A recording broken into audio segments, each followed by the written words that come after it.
Good evening, good evening, good evening, good evening. The awesome show, Game Night Live, Friday night. Your host, Toomey Anderson, with the one and only, the pen of the Lehigh Valley, Keith Groller. Keith, what's up, brother? Good to see you again.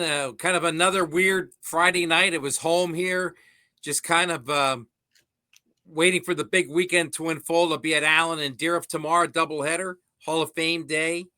And then I'll be at Parkland for the Hoop Group, 28th annual, all day Sunday. So I thought, man, maybe I should just relax a little bit and rest up for the big weekend.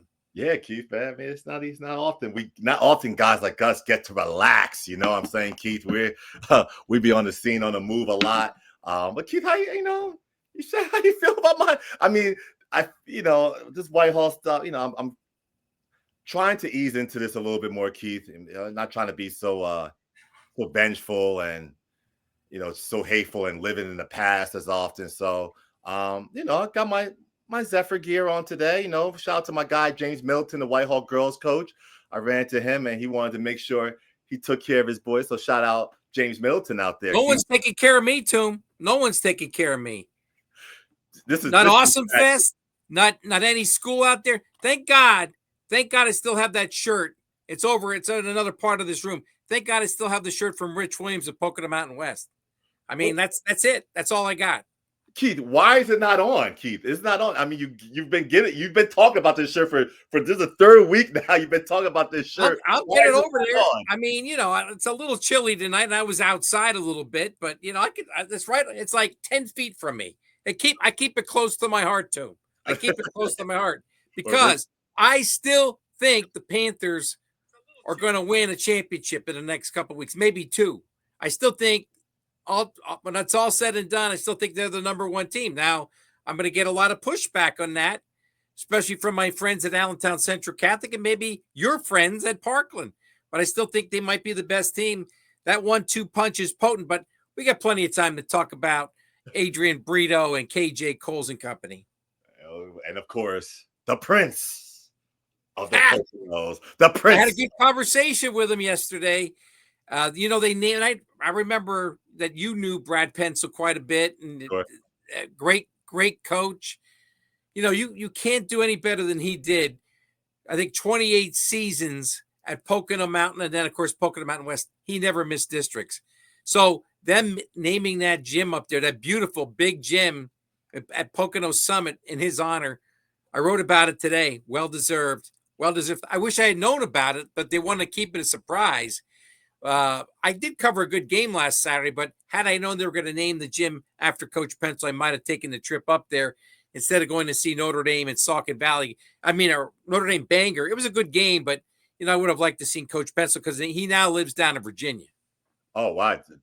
Good data there. Good data there. I did not know that. I got that from Rich Williams, my buddy.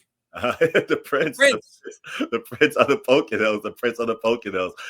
While we're here talking about the Poconos, man, let's just jump right into it, man. We'll continue out there. We're gonna bring on the voice up there from the Poconos, man. My guy, Mason, Coach, Mr. Mason Smith. Mace, man, my brother, you're back today, man. How you feeling out here today, Mace? Man, I'm feeling awesome, Mr. Anderson. I'm feeling awesome. I learned from my first time. I ain't forget. Okay. We appreciate that. We appreciate you adapting here to how things are done up north. I know you're a down south guy. You're coming up north now, but and then you're still working your way up north to the Pocono area where you're obviously giving a lot of awesome coverage to that. Well, just real quick, drop us something. You was out in Penn State yesterday. How did that go? It was a fantastic event. Honestly, Penn State, Ohio State, inside the famous Rec Hall. It was a pretty lively crowd. They want to see this Penn State team be great. I know they've had great, years over the course of their history. They want to believe in Mike Rhodes. It was a good turnout. They had some flashing moments. Ohio State kind of came in and stole all the fun. But, there's still some season left. So hopefully, Penn State men's basketball can turn it around. Yes, indeed. We're here live on an awesome show. We're here with Mason Smith from the Pocono Record, doing some awesome work out there for the Pocono. We're here, Mason. We got drops. So Keith, you heard Keith earlier talking about the Hall of Fame night at Pocono Mountain West. This is their first ever, I believe, right? Mason? Yes.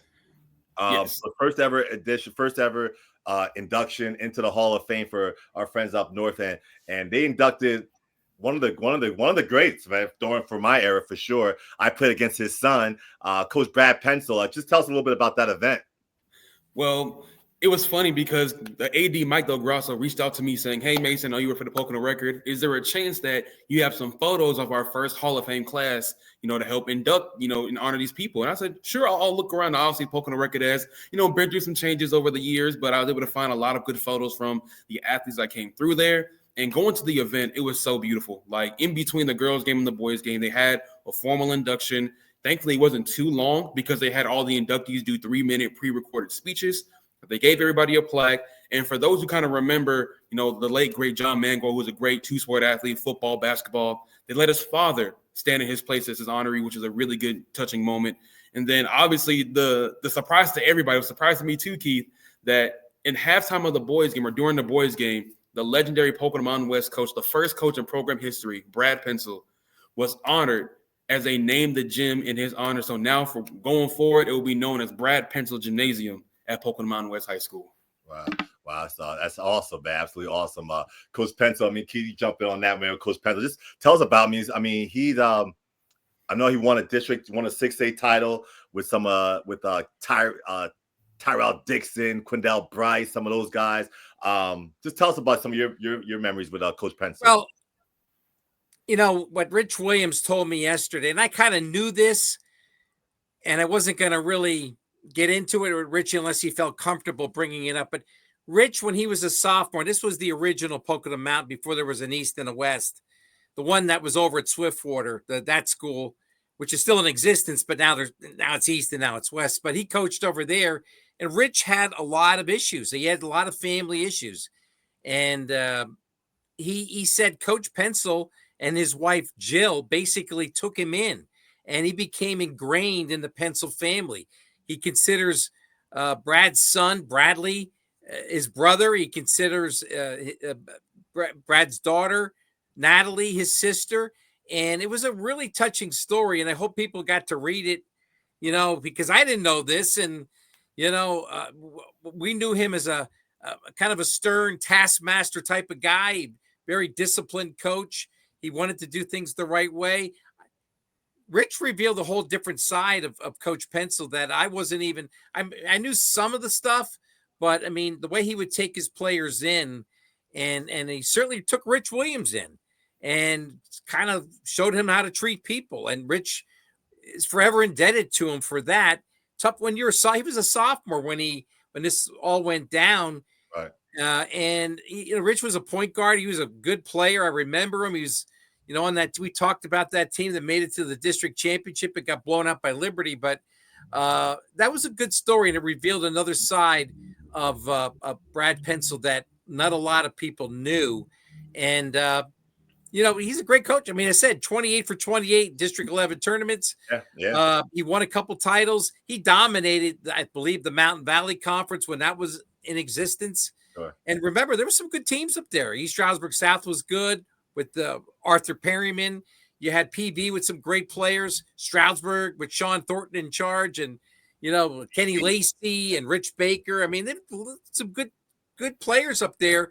And Coach Pencil always got his teams to the districts, and I think he deserves. Had he stayed, he's a young man. I think he's like 2 years older than me, and I'm 63. Hey, he could have tacked on a lot more wins. He wound up with 524. Right. Had he stayed just a couple more years, he could have been easily into the 600 club and maybe even get to the 700 club. But he just decided he had enough after 28 years, and he wanted to do some different things, and he moved out of the area. And I'm sorry I missed him. I really am sorry I missed him last Saturday on his big day. Yes, indeed, man. Coach Pencil, shout out Coach Pencil, man. Like I said, one of the best coaches definitely in our era for sure. Mace, man, sticking with that, man. You guys were, speaking of Pocono Mountain West, you were up there again this past week checking out the action. Keith's favorite, you heard Keith over there. He's Pocono Mountain West. He's all Panthered out. He's blued. He's got Rich. I'm gonna put my shirt on now. Talk to Mason. I'm gonna put the shirt on. Yeah, go get your Pocono Mountain shirt on, man. He's all Pocono Mountain West. All we hearing about is him, Pocono Mountain, Brito, and Coles, and the rest of the family out there. They're doing their thing. You were there, Mace. Tell us on Pocono Mountain West versus Pocono Mountain East. another rivalry game. Those guys are back at it again. What did you see out there, Mason? I'm gonna bring up these highlights while you talk about that. No problem, Mr. Anderson. Look, I just have to say, Poconos East and Poconos West was a real rivalry this year. Last year, obviously, was very lopsided in favor of the Panthers, but this year, those East boys are coming back with a vengeance. They have a new number one, Rayshawn Harris, who's a transfer in from New Jersey. You have Parker Skiles in the middle. You got a couple of guards that can do a lot of things with Dominic McManus. Aiden Pierre's an athletic guy. You have Stephon Bethea, that's a big bully ball guard in his own right. So both games are very intense, especially that second game. We see the final score. We see all the tenacity with these clips. It's just very no love lost when it comes to these teams. And, they really played well. And KJ Cole and Adrian Brittle are as good as advertised, to be honest with you. Like, they are definitely the two favorites. Adrian Brittle's obviously the favorite to maybe be EPC, Player of the Year, MVP, and definitely one of the best players in my area. It's just kind of showing what the coaches say about him now.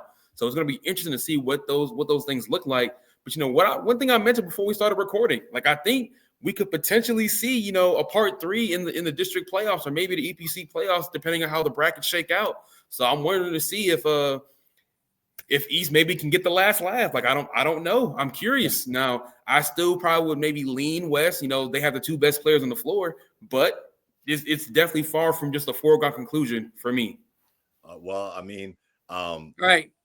Go ahead, Keith. Go ahead. We'll put you on there, Keith. Go ahead, Keith. I just wanted to show that if you give me a shirt, I will wear it. Look it. I don't think Keith Groller, in all these years of doing TV stuff and out and about in the public, I don't think you guys have ever seen me wear a T-shirt, but I'm wearing it tonight in honor of the number one team in District 11 at the moment, Pocono Mountain West, coached by the Prince of the Poconos, Mr. Rich Williams. Oh my goodness, man. Here we go, man. Listen, man. Poconos West, they're doing their thing. They had the monster in the piece, the Pocono Poppy, Adrian, Mr. Brito. KJ Cole's doing this thing. They have their supporting cast. As you mentioned, Keith, over in previous shows, their supporting cast is very tough, resilient. They know their roles. They do it well. I want to ask Mason. I think West has got the best starting five. Now, he's seen them more than I have, and I think Rich Williams has said this to me, and it probably told it Mason too. He's a little worried about their depth after they get beyond that starting five. That's why how these games are officiated is going to be so important. If they're going to call minimal contact, or they're going to blow the whistle on that, West could be in trouble because they can't afford to get 2-3 guys in foul trouble. They can't even afford maybe to get one guy in foul trouble. I think Central's deeper, but the starting five, I'll take West starting five over Central starting five. But if you're going to go to 8, 9, 10, then I think even Parkland could match up with West. I think Central, it's depth is better depth. But when you're talking about that starting five, that is the best starting five in local basketball. And those names so well, Mason. It's don't forget, people talk about those two stars, but there's Brady Bears. He's a phenomenal player, and Mateo's outstanding. What's the other kid's name? Orion Silva, I believe. I mean, they got a lot of talent. That starting five is really good, really good. No, absolutely. I can't agree with you more, Keith. When it comes to that starting five, they offer just a lot. When you have the two best players on the floor, that's one thing. We have three guys that are pretty high-level role players in the high school level that can dribble past you, do all the little things, do the grunt work. You become a really formidable team with just those five guys, and then you add in a true Godwin who's off the bench. He's another point guard lefty that's, Rich Williams is really high on, has proved his worth so far this season. Then you have, some young guys you got to get to, Aiden Aponte, Jaden Sanders, Teddy Styler is another guy. If you remember anything about Poconos West wrestling, Brandon Styler was a dominant guy. It's his baby brother. Teddy Styler should be, the next center up, about 6'6", real skinny, but they definitely have a lot of belief in him as well. Now, one thing that does kind of worry me, Keith, if you notice kind of just on social, Ryan Silva's kind of missed the last couple of games with an injury. Like, you kind of see him with the crutches and things of that nature. Like, I don't know anything about the details of that injury. We'll see if he, can get better in time for the postseason. But you're right. That team, that top five, that top six is very strong, probably the strongest in the EPC. But 7, 8, 9, it raises a lot of questions. And there are teams that probably have a better 7, 8, 9 than West does. And then you really want to see, like, how that depth can play out over time. Well, I'll tell you this, man. It's February now. Tomorrow's February. Coaches ain't worried about 8, 9, 10 in February at this time of year. All right, they 6, 7. Unless they have to worry about him. Unless they have to worry about him. Unless you have to, if they get in foul trouble. And I will note this too. The loss of Andrew Jones was huge for Central Catholic. Indeed. And but Central did beat Pocono Mountain West without him, and they muddled through now for a month. He got hurt in the Christmas tournament, and you're missing your starting point guard. I mean, that was a big loss for the Vikings. They've been dealing without Yariel Gonzalez the last 2 games. That's one of the reasons Parkland beat him at Rockton the other Tuesday night.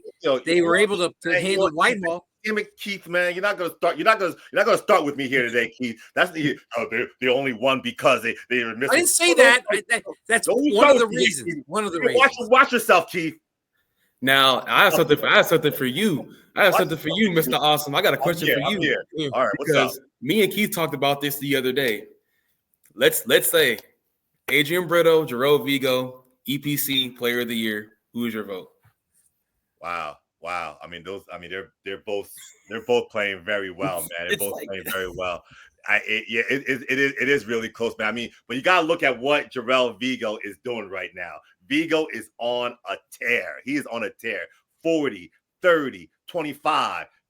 Since like Keith mentioned, since Jones has got hurt, Vigo got moved to the point guard. He's handling the ball a lot more. The ball's in his hands. He's getting the ball in and out. Boom, in and out. Pull up. He's really in the flow right now. I mean, I'm sorry. I don't know, man.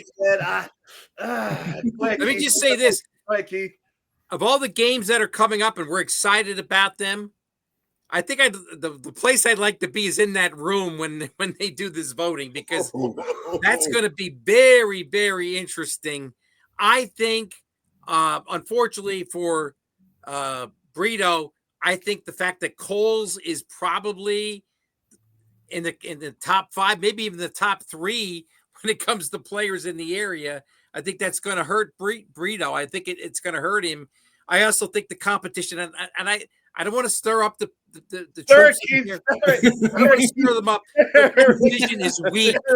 That division is weak. You got 2 teams. West is exceptional. East is good. The other 4, and I know people love Bobby Hahn, and I like Bobby. Pleasant Valley's mediocre, and the other 3 are really. I'll be kind and just say they're struggling. So when you got 10 games against that competition in that division, with East, the only really good team up there to play against, I think people are going to factor that in when it comes to voting, and I think that's going to hurt Brito. Is it fair? Perhaps not, but people are going to look at the competition. We had the same situation in football, and I know Mason knows this. We had a kid named Capers who ran wild for East Stroudsburg South, and he was the number 1 rusher in the league. I think he was the number 1 scorer in the league, but he didn't get first team running back because people down here looked at the competition level. They generally, especially in football, the Lehigh Valley is by and large, Lehigh County, Northampton County is just better football than what's been played up in Monroe County. And the people factor that in when they vote this stuff. I hope it's a fair vote. I think Brito's a great player. Great player. Coles is a great player. But I think it's going to be tough for Brito to maybe, get more points when they calculate it with the coaches. I think it's going to be tough for Brito to outpoint Vigo when it comes to MVP voting. Yeah, well, that's definitely going to be a tight one there, man, for sure. Like I said, those rooms get tight. And one of the things you got to know, too, is the clicks. All right. So now you got the mountain. Hey, Toom, sometimes people clicks could work against you too, because there was a time. I'm not sure what the status of the relationships are these days, but there was a time people would purposely not vote for a kid, which is unfortunate, but I know it to be true. Yeah. Kids, they would not support a kid because they didn't like the head coach. Yep. And this happens not only in this sport, but it happens in other sports too. These rivalries get built up, animosities develop sometimes. So, but kids should be left out of the mix. You can get along with that guy. Don't penalize a kid. And you know, these things, and these are, you know, accolades that these kids have, they're gonna, you know, be holding on to for the rest of their lives. And unfortunately sometimes coaches make decisions not based on the play, but based on other factors, man. So continue on though here, man. Mason, before we get you going here, man, like Keith mentioned, some high scores, man, some high flying scores up north. I saw you did an article on the brother, I believe, right? There's two brothers and sisters up north. Yes. I'll let you tell the name. Notre Dame, East Stroudsburg, brothers, sisters. Give it to me. Sure thing. You have the Prothro, brother and sister combo, the older brother Preston, the younger sister Olivia. Both have scored 50 points, breaking their respective single game records on the boys and the girls side at Notre Dame East Stroudsburg. And that also ties the single game record for anybody at Notre Dame East Stroudsburg. Wow. So seeing both of them play has been, you know, a real nice treat, to be honest with you. Of course, there's always the asterisk of playing 1A basketball, but I do believe that both of those players, especially this year, would be starters on a lot of other teams, especially in my area specifically. They will be starters in other places. Like, I think Olivia and Preston, what they're doing is definitely commendable, and I'm excited to see what both of them can do. Now, the Notre Dame girls is definitely on the come up. They're on an up and up after a really rough year last year. They're still with a relatively young coach in Eileen Wers. Notre Dame boys, they're back-to-back 1A district champs, you know, and not just 1A, you know, sub-regional. Like, they went and won the sub-regional twice now. They're going back to states, and they have Preston, they have Mark Jackett. You know, they're 9-9 right now. So they're going to need to make sure to win 2 of their last 4 to get into districts. But, you know, they have guys going like that, like Preston, like Mark Jackett, you know, some other young players that can, you know, can go at certain times, Peyton Carter, Christoph Barrett. You know, I do believe that Notre Dame can make a push for the postseason. Like, that's what I believe, at least. But going back to the siblings specifically, 2 really good scores. I'm excited for them. Hope to see them keep playing past February. Oh, yeah. Now, I do have to note, Toom, the 50 points came against Lehigh Christian. Both of the 50-point performances came against Lehigh Christian. And Mason's like giving me a look here. Yeah. Lehigh Christian, all due respect to the Mustangs, I think I could score about 15 against Christian. No, it's fair. I think like ultimately we have to call a spade as the saying goes.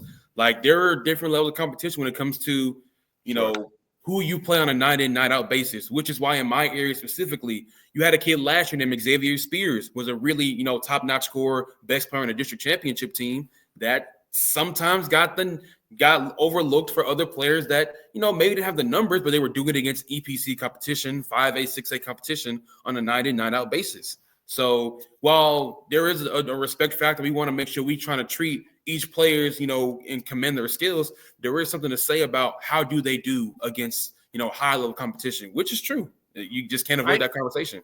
I like Matt Gallagher, the boys coach. He does a nice job. He's following in the footsteps of a legend, Bob Mullen.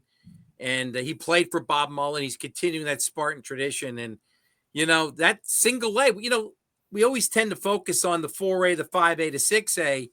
But that single A tournament with Bethlehem Christian, with Lincoln, there's some really good teams in that 1A bracket. Notre Dame Stroudsburg, Nativity is also coming along. Nativity's always good. Right? Yeah. You talked about Coach Gallagher. We're going to bring him up here. You got a quick interview. Let's see what Coach Gallagher had to say after his game. Plays like that, it's very hard to beat us.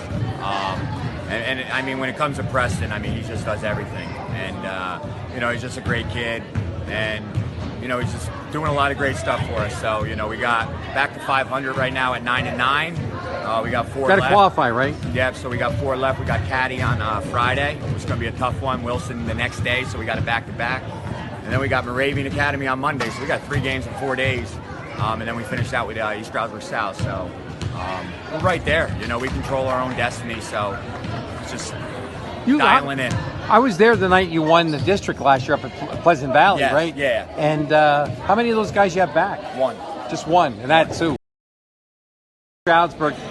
You matched your brother. Yes. Set a school record, 50 points tonight? Yes. Unbelievable. Did you feel like it was going to be your night tonight? I was hoping it would be. I'm just really happy that it happened, and I was able to break it. So. Were you there when he scored 50? Yeah, I was there. Yeah. Yeah. What's going on with your family this year? You're finding the basket with frequency. I'm really happy that we both have it. So now we both hold the record as siblings. So it's nice to have that. So. Do you guys work hard? Your brother and yourself. I mean, is it in the family that you guys are going to always work hard? Yeah, me and him definitely do put in a lot of work to earn this and stuff, and we both go back and forth with each other, I guess. So. Well-deserved honor. What's your team's record right now? I think we're 5-11. 5-11. Yeah. So you have some work to do here Definitely. yet. But how much you enjoy this game of basketball? And were you making threes? What were you doing tonight? All right, real quick there. So that was Keith catching up with Notre Dame East Stroudsburg taking on Lehigh Christian. Yeah, that was a bonus. I didn't seek her out. I didn't know she scored 50, but the coach was there, and Mason knows the coach, and it's okay. All right, sure, you scored 50. You're gonna get. That's why it's important to get out to all the games, Keith. That's why we get out to all the games, because you don't know what you're gonna end up seeing. You're gonna end up seeing some good act. Look at you walk through Lehigh Christian. You can see a lot of great things, and Olivia's a junior, to be specific, so she's gonna be back for another year. I'm excited to see how she continues to develop. Preston's a senior, so this is his last run. But I know he's probably itching to get back to States, because for a fun fact, he didn't play in States last year when Notre Dame went. He was sick that day. So he was missing, and obviously, they lost to Lancaster Country Day in the opening round. It was kind of an upset in some degree, but I know he's probably itching to get back into districts, qualify for districts, but obviously win. No one's satisfied with just going to the dance. They want to have a good time at it. So I think he wants to try to, get another district title, get back to States, and kind of play that game he missed out on last year. I think that's the most important for him. Indeed. Well, so as we keep grinding, getting closer here to that time here, Mason will definitely continue to check in with you. And Mason, you keep staying up, 10 toes down, stand on your boys on the Poconos, man. Don't let this guy over here from Emmaus and the Deer of Grad come in here and try to bully you and Pocono this. I know he got his Pocono shirt on. He's gonna support Rich Williams, the Prince of the Poconos, but I need to continue to hold it down out there, Mason. I see real quick Pleasant Valley, 9 wins. They're 2 wins away. I believe they got Moravian Academy. They're going to get in. They're going to get in. They should get in with those 2 wins. I wouldn't say that. I'm unfortunately I can't pencil them in just yet. Only because of how they kind of went down against Stroudsburg. Now, Stroudsburg, that's a young and up-and-coming team, a lot of talented guys, but Pleasant Valley still should have been to be able to win the game, especially with Zach Prater, who, by the way, received the vote in my area for All-Area Player of the Year. I think you're all-area voting already? Wow. It's kind of it's cranking up. I like to do a regular season award. I like to consider the full body of work, whereas it's like a 2-game playoff stretch. But regardless, the fact that Pleasant Valley was defeated by Stroudsburg, a young team that's talented but still young, I don't know. East Stroudsburg South, that's a young team as well. And I know they don't have the horse that Stroudsburg does, but that's going to be a game that they need. If they can beat South, then I'll pencil them in. But until they beat South, I cannot pencil them in just yet for districts. All right. Well, we'll be back to check up on that from you, Mace, man, in the next couple of weeks here as we crank up here. We got EPC playoffs coming up and districts for EPC up north. East and West will definitely be in there. So we'll continue to check back in with you, Mason, from the Pocono record. Keep PPL that Center, baby. We got to get ready for the PPL Center. PPL Center. We'll be up there, no doubt. So you keep doing your thing, Mason. We'll check back with you, Penn State basketball and so forth. We'll continue to check back. Hopefully they make it to the dance and go dancing. So we'll check back in with you next soon here, Mason. Sure thing. Take care, guys. All right, Mason. Hey, Mason. All right.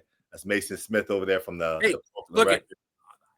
I had the football beat up there. As Mountains, EPC North, whatever you want to call it. I was in the same shoes as him. You got to tout those teams. You got to do the best. And they have some good players. They have some good athletes. I'm not saying everybody's bad. That is not what I'm saying. I'm saying they're a little bit behind in most cases. And Pocono Mountain West is the outlier. They could play with anybody. Maybe they could play with anybody in the East. Sure. You're going to come out with your Eastern rankings. They belong in that company with some of the best programs in the Eastern half of the state. But, it's I think it's tough for Rich to keep them motivated when they're beating teams by 20, 25, 30 every night. It's tough. Yeah, I'm sure.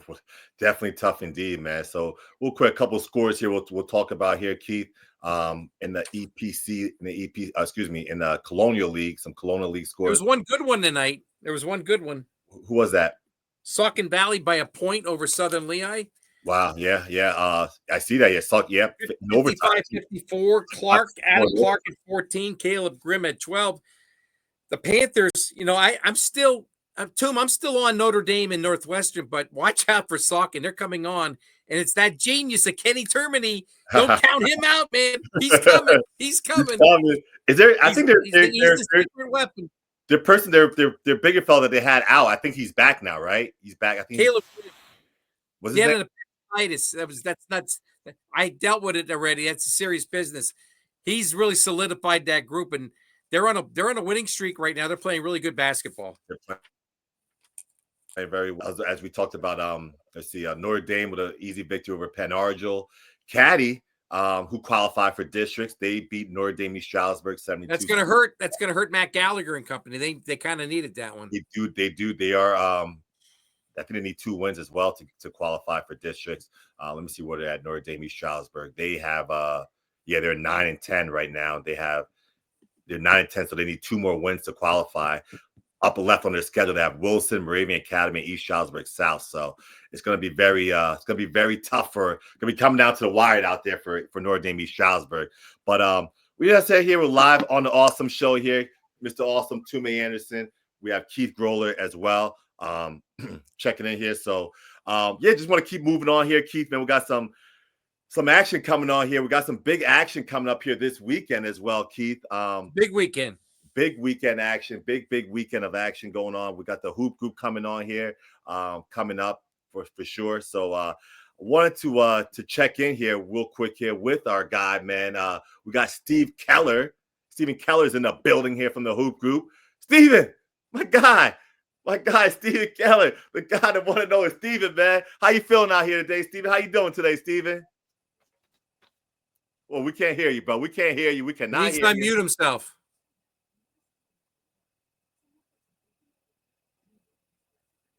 Well.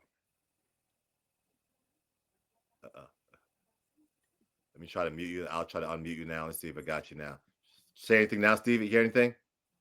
Nope. You can hear us. You can hear us, but we can't hear you.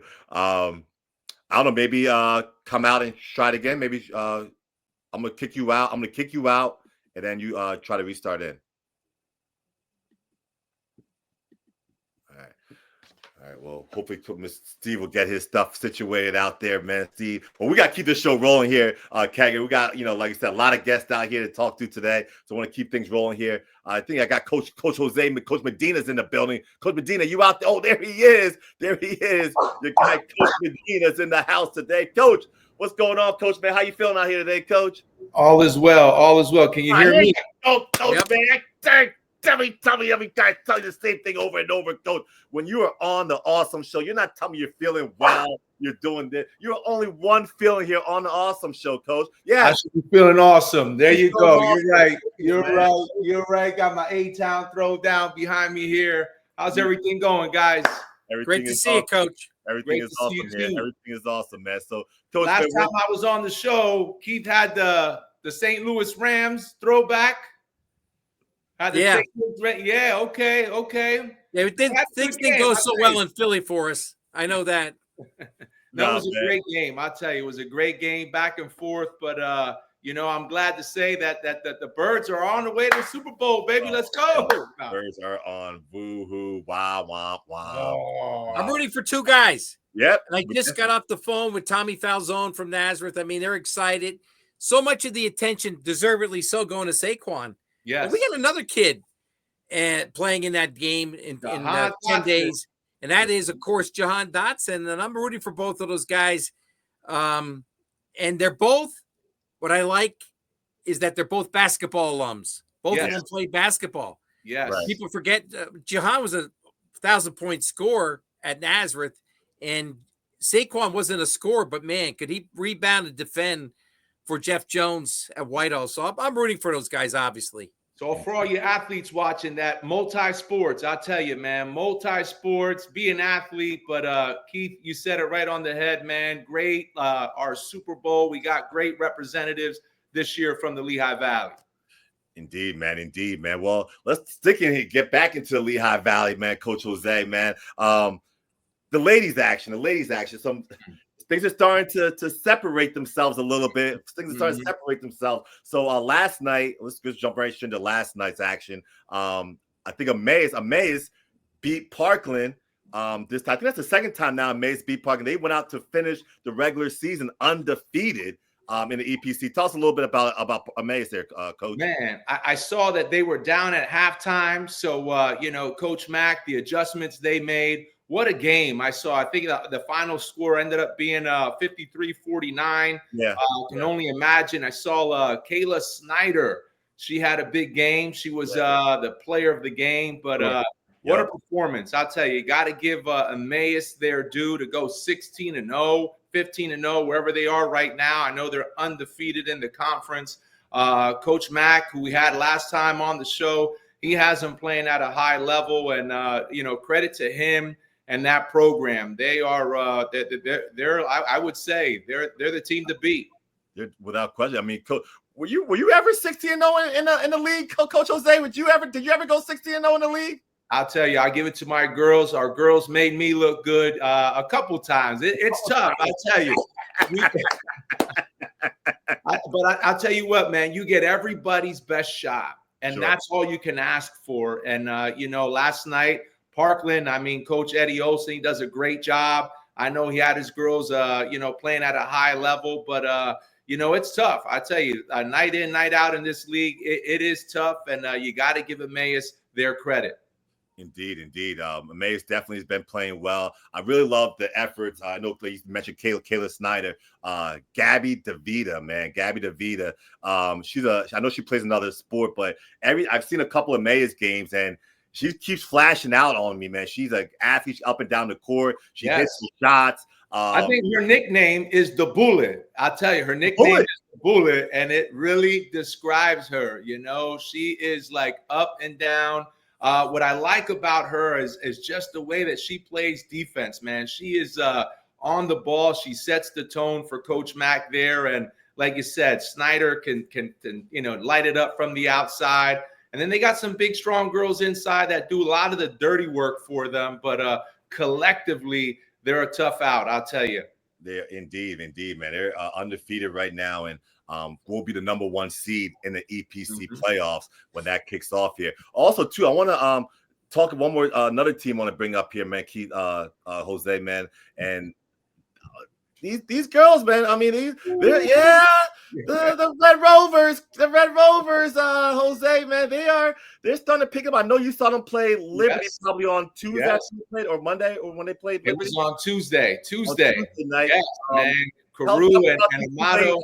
Tell me about these two ladies out there, Jose. I tell you, what an inside-outside combination they have with those two there. But I tell you what, man, having Coach Lutz back, that's huge for them. He was out for a little bit, had hip surgery during the season, but now he's back, and you could just see what he brings to the table in terms of just the confidence the girls are playing with. And just the poise that they display. And, got to give credit to Coach Lutz and his staff, having those kids playing at a high level. They have another couple sophomores in Brunetti and Wismer that are tough. And last night, or I'll say on Tuesday night, the freshman, Liana Cole, she had a big performance for them. So, hey, having Coach Lutz back, Easton, they're playing at a high level. That's the sister there. That's one of the Coles, right? Isn't that a Cole? Yeah, that's one of the Coles. There's a freshman that had a night against us on Tuesday. But yeah, both of them have found ways to contribute this year. But credit to them, and like I said, having Coach Lutz back, that's huge for them. Wait, so yeah, I gotta get that right. So Evelise Cole, she's a freshman in college. That one I can't remember her name. I'm sorry about that. I think she's a junior. Then they got another freshman on top. Then I think they got another 7th grader on top of that too. After that, so Coach Lutz is Coach Lutz. I mean, Coach Lutz is a longtime guy here. Keith, drop any gems on Coach Lutz from your recollection? Just a great guy. I mean, I've always liked him. I covered him when he was the boys coach at Easton. Had some very good teams. And what I'm excited about for the girls is that there's a couple schools that are having really tough boys seasons, but the girls are kind of carrying the banner for their schools. Easton's one of them, although Easton boys have come on strong. Little too late. But Emmaus is having a terrible boys season, but the girls are carrying the banner there. And obviously we keep talking about Deerf and what they're doing, and the boys are struggling at Deerf. So it's great to see some of these schools keeping basketball alive with the girls doing it. Maybe even you could throw Becca into the mix. Now, Liberty's one of those schools that they're doing it, and both the girls and the boys are both having great seasons. But I like that. I like that when schools that are down in one sport have picked it up in the other. And Emmaus, the pride of Emmaus right now is that girls basketball team. That's for sure. That's a great point, Keith. They definitely are the pride out there. We just pull up the standings here real quick from our friends at Eastern Pennsylvania Sports Network. Got the standings right there. May is going to be the 1 seed. Looks like they'll be taking on Dare up there in the first round of playoffs. I know there's still one more game to be played in the leagues, but here we are with the standings right now. If Deerf loses, I don't think they're going to. They have Allen, but they also have who do they play against? I think Parkland. I think Deerf's last game is against Parkland. So Deerf's got some work to do. I think they're going to beat Allen, but will they beat Parkland? I don't know. And they could get knocked out, and Central could still get in there. So that's a possibility. Wow. So yeah, that's a good point there. So if they both finish out, I'm guessing 10-6. Are you saying that? I think they split. So you got to go to like the power rankings. It's a complicated system, and who knows how that's going to turn out. So they're not even the same classification for power rankings as well. So I'm not even sure how that. Well, they use the league games. It's not. You can't go by what's on the District 11 site because that includes all games. You got to go just with the league games. So that's why I don't even get involved. I don't even want to guess. We're going to have a similar situation in the boys. I know we're talking girls here, but there's a similar situation with Whitehall and Parkland. They look like they're headed for a tie for 4th place in the EPC boys, and they split their season series. So even Jeff Jones, I said, Jeff, did you figure it out? He says, no, we're going to run it through the computer, but I didn't get an answer from him. So it's complicated. I'm just going to wait. I think sometime on Tuesday, they play Monday. Yeah. I'm going to wait till Tuesday, and they're going to come out with the stuff, and here are the matchups. Here we go. You got somebody right. You got the guy right in your building to ask. You got Mr. Hartman right there. Yeah. Maybe he knows. He just didn't want to tell me today. I don't know. Yeah, things are getting really tight out there in the girls. Like you mentioned, Deerf. You talk about Deerf playing Parkland next. Deerf, like I said, a week or two ago was up 20 plus points on Parkland. So that should be an interesting rematch in that game there. That game will be on the east side this time at Deerf. So we'll see how that all plays out. But Jose here, man, sticking here on the girls action for rounding it out here. I want to ask you, man, Jose, who's catching your eye out there, Coach Jose, Coach Medina? Who is catching your eye out there? Tell me about some of the players you see. Who's catching your eye? I have to tell you, well, think about Dira. First win at Central Catholic, I believe, in 40 years? Yeah. Since 85. Mm-hmm. Yeah. I was in diapers the last time they got a win out there at Rockney Hall. But wow, I mean, and if you look at that, credit to Coach Piston, her staff, but the Jayla Rosario, what a player. I'll tell you, man. I remember watching her in the Allentown City League when she was younger. And just watching her the big glasses, the big bifocals, yes. And man, but you could tell early on, she was in a program, Queens of the Court, and that she was going to be a special talent, and she's doing her thing over there at Dira. A couple other players that they have, but you got to give that girl a lot of credit for staying at the school. At a time and day, age where people like go to different spots. I think mom works at the school, and that's just a great thing to see when you have a homegrown kid there. So she's definitely caught my eye. I mean, winning at Central Catholic for the first time in 40 years, that's saying something. So she's got that program on the map. And I'll tell you what, man, when you think about Stroudsburg, I know it's tough. Those teams up there, they don't get a lot of rec. But they do have 2 sisters there, the Strunk sisters, that are playing great basketball, have them playing at a high level. I believe they're 16-4, wow. 13-3 in the league. So You know, they kind of get lost because I understand playing up north, but you got to give credit. You know? Okay, Keith, they're on you today, Keith. Go ahead, Jose. I'm sorry, brother. But no, man, you got to give them credit. So, you know, for me, those are two. You know, when you talk about programs that that I don't want to say surprise me, but man, they're here in the mix. You know, playing for seeding, an EPC playoff berth. You know, so you got to give those kids, you got to give them their due. And why not tonight on the awesome show? We're going to give them their due. Well, we're giving their due. We're going to bring up here. You talked about Michaela Strunk there, man. She scored her 1,000th point like last week or so. So I want to give her a shout out there right now. So, you know, she's, you know, anytime you have a 1,000-point scorer on your team, you're going to have a chance to win some games, especially in the girls aspect where there's not going to be a lot of high scoring and so forth. So you got a 1,000-point scorer, a senior 1,000-point scorer. That's going to be a problem out there. And I see Stroudsburg, they're in the middle of the pack there, probably in the 3-4 seed or so. So they're going to be, like you said, they might be a dangerous out there, man. So, well, Coach Medina, man, we need to keep checking out this action. The EPC playoffs is starting next Friday, I believe, Keith, right? Next Friday, EPC playoffs start? Yes. They'll be at the home sites. If two teams are the boys and the girls, and it could be Liberty, for example. You have, yeah. If they're hosting, if they qualify and they're hosting games, they're going to be a doubleheader. So right. I think Parkland has an opportunity to do that. Liberty's got an opportunity to do that. So that's always good when you have the girls and the boys on the same card. It kind of builds up the attendance a little bit. Indeed. So yeah, I expect that to be a doubleheader over there at Memorial Hall, though. So Coach Jose, man, Coach Medina, state champion, Coach Jose Medina, please. We're gonna address you aggressively. We're gonna address you the same way I need you to address me appropriately on the awesome show. Talk to me correctly. Don't call this good. For cool, sure, brother. I'll address you appropriately. Our state champion Coach Jose Medina. We appreciate you checking in, Coach. We'll be checking back at you next Friday for some catch up on the EPC playoffs the next Friday, Coach. For sure. Before I get out, we got to give credit. Aaliyah Brain. Yes. You know, to Bryant University, going to be a Bulldog. You know, I remember Aaliyah growing up in our program over at Bethlehem Catholic, coming to the summer camps. Man, what a kid to see her grow, to give her, you know, her respect here. And a big shout out to the Brain family, wonderful family, and congratulations, Aaliyah. Congratulations to her, indeed, man. I appreciate you bringing that back here, Aaliyah. She's only a junior, I believe, Jose, right? Only a junior.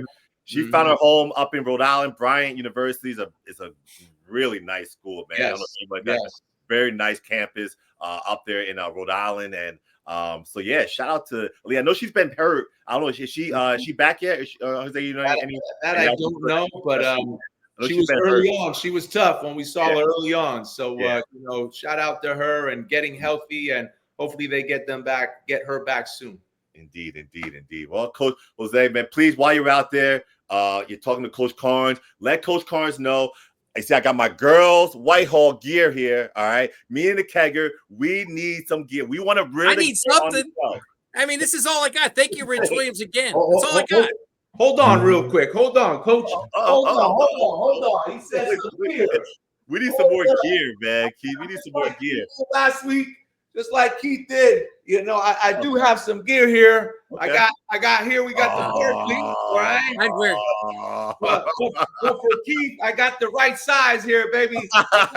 Speeds here. There we go, baby. So you let me know. We'll get it on over. But all is well. Great to be on the show. You guys do a wonderful job. Awesome, yeah, I'll talk to Coach Carnes, who's doing a wonderful job for us here at Liberty High School. And I'll let them know that we got to send you guys some Liberty gear. Yeah, I'd wear it. This is proof. I'd wear it. Same here. I'll rock it. Even Whitehall. I'm even wearing Parkland guy wearing Whitehall gear. I'm wearing it though. Shout out to James. Shout out to everybody. So appreciate you, Coach. No doubt. State champion, Coach Jose Medina. We'll see you out there soon, Coach. Take care. I'll take anything with no pirate stuff. Oh, draw the line. That I gotta go. Always have fun with him. Yeah, huh? I always have fun with him. Yeah, man. Jose, Coach State Champion, Coach Jose Medina is absolutely awesome, man. So awesome show. Game night live with our guy, the Kegger, Keith Groller, from the morning call in. And obviously, I hear some. We got some in the comments here, Keith. Somebody's knocking. Sizes. They said sizes. That looks like Nazareth. Nazareth is trying to support, Keith. Nazareth trying to support. You know I'm a big boy, man. So double XL, it's got to be. Yeah, you got a large or an XL here. If you got two sizes, Keith, you got a double X, or I guess a triple maybe if you need that. But hook us up. We need the gear. We want to rock the gear. All right. So appreciate that, John. But we're gonna try again with our friend from the Hoop Group here. Here we go. We're gonna try. We're gonna try one more time. Let's see what Mr. Keller, my guy. Hopefully, you guys hear me. Can you hear me? My guy, the head out. Steve, man, how you feeling out here today, Steven? I'm doing tremendous. Steven, I've been watching your show for an hour and a half. You rookie, Steven. Hold up there, Steven. When you're on the awesome show, you don't come out here and tell me I'm feeling tremendous. This is an honor for me. Listen, man, you're on the awesome show. There's only one feeling you can have on the awesome show, Steve. There's only one feeling. You're only feeling awesome on the You're the awesome guy, man. That's all there is to it. I'll never deny that, Steve. I'll never deny that, man. Yeah. We're here live on the awesome show with one of the biggest scouts in all the Eastern USA, Stephen Keller here, longtime scout. Stephen, give us your I don't want to misspeak and so forth. Your name of your recruiting service and the different things that you do. The recruiting service is called the National Recruiting Report. And I've had it for about 40 years now. And I evaluate kids from the highest level all the way down to what I think is good D3. And put out reports, watch the kids, and then put out reports on them with information for college coaches to have. And put out about 20 reports a year. Interesting, indeed. Well, here he is, man. We got him here live. This is what happens here on the awesome show, Kegger, man. We got Steve Keller, who can with one. I know I yelled at you earlier, Steve. I didn't mean to, but one signature, boom, just like this, boom. Scholarship money's being thrown at you, scholarships being thrown at you with just one tip of pen. You know why I got you here, Steve? I'm gonna jump right into this here. All right, I gotta jump right into this here. All right, I'm ready. All right, Kegger. All right, back in the day, I want to say 2018, 19. I would say 2018, 19. All right, we had the Hoop Group event was at Parkland. All right, and I was back there with my boys, executive. Steve's always going to take care of me. Executive's going to be in the building. Right. And and there was a player out there that Steve noticed out there. I want to bring this clip up here. Yeah. Sophomore Kobe McGee. Yeah. First time I got to see him was really impressed with him. Yeah. He was very, very impressed. Yeah, he's long, thin, runs up and down, gets to the rim, is aggressive, doesn't act like a sophomore, plays hard, and time will tell. If he grows into his body a little more, gets a couple more inches, he could be a Division I player down the road. Yes. There's a chance. Yeah, There's a chance, exactly right. Sure. Yeah. That's pretty good. That's pretty good. That's pretty good, Toomey. That's pretty good. That was pretty on point there. This is why he is who he is. Here he is, his first time ever. He's coming to Parkland. He sees this kid, Kobe McGee, a sophomore at that time. Nobody in America knows him. Nobody in America knows anything about him. He comes out there. He plays a good game. I've been watching him. I know what Kobe could do. I have Toom vision, but that's Toom. Steve is in his own right. He comes in there. He sees like, wow. And he picks him out and does that little clip on him. I saved that clip. I saw that clip. I saved that clip, Steven. And look at how it blossomed. Look at that blossom. Tell us about that a little bit, man. Well, it was just another youngster that just did what he had to do. He started, you could just see some stuff in him. He was like a young Colt at that time. And he didn't do a lot, but when he did stuff, I liked it. Indeed, man. And he's doing a lot of things right now that that Drexel Dragons and the CAA. Yes, he is. They're Yes, seeing he right is. now. Okay, And they're having a good year, the Dragons. The Dragons are having a very solid year out there, led by junior Kobe McGee, who's the leading scorer and shooting a high percentage. He's having a phenomenal season, and I just thought that was hilarious. And that, you know what? And this is why, Keith, we talked about this earlier at previous shows about the showcase events and the opportunities that these events kind of bring. And the Hoop Group has been doing this for a long time. The very first Lehigh Valley showcase was actually called the Delaware River Challenge. Ball teams. The Whitehall Zephyrs of Whitehall, Pennsylvania, against the St. Patrick's Celtics of Elizabeth, New Jersey. The best action high school basketball has to offer is brought to you by Converse in Bethlehem, Pennsylvania. Hi, everyone. I'm Pat Scanlon, along with Rob Kennedy, the executive director of the Eastern Invitational Basketball Camp. Well, this is it, the first ever Converse Delaware River Hoops Challenge, a unique concept. Pennsylvania high school teams against New Jersey teams. Rob, two teams that have great basketball to offer in the high school ranks. No question about that. And what two better states to get together in a basketball rivalry than New Jersey and Pennsylvania, two states with great basketball about 9 degrees. Let's begin talking about was Team one I'll 3. never They're forget. coached by Kevin Boyle, and Kevin has one of the best guards in all the country. And number 10, a 5'10" senior, Shaheen Holloway. Yeah, and the thing that makes Shaheen so good is that he's so good with the basketball. He can get it.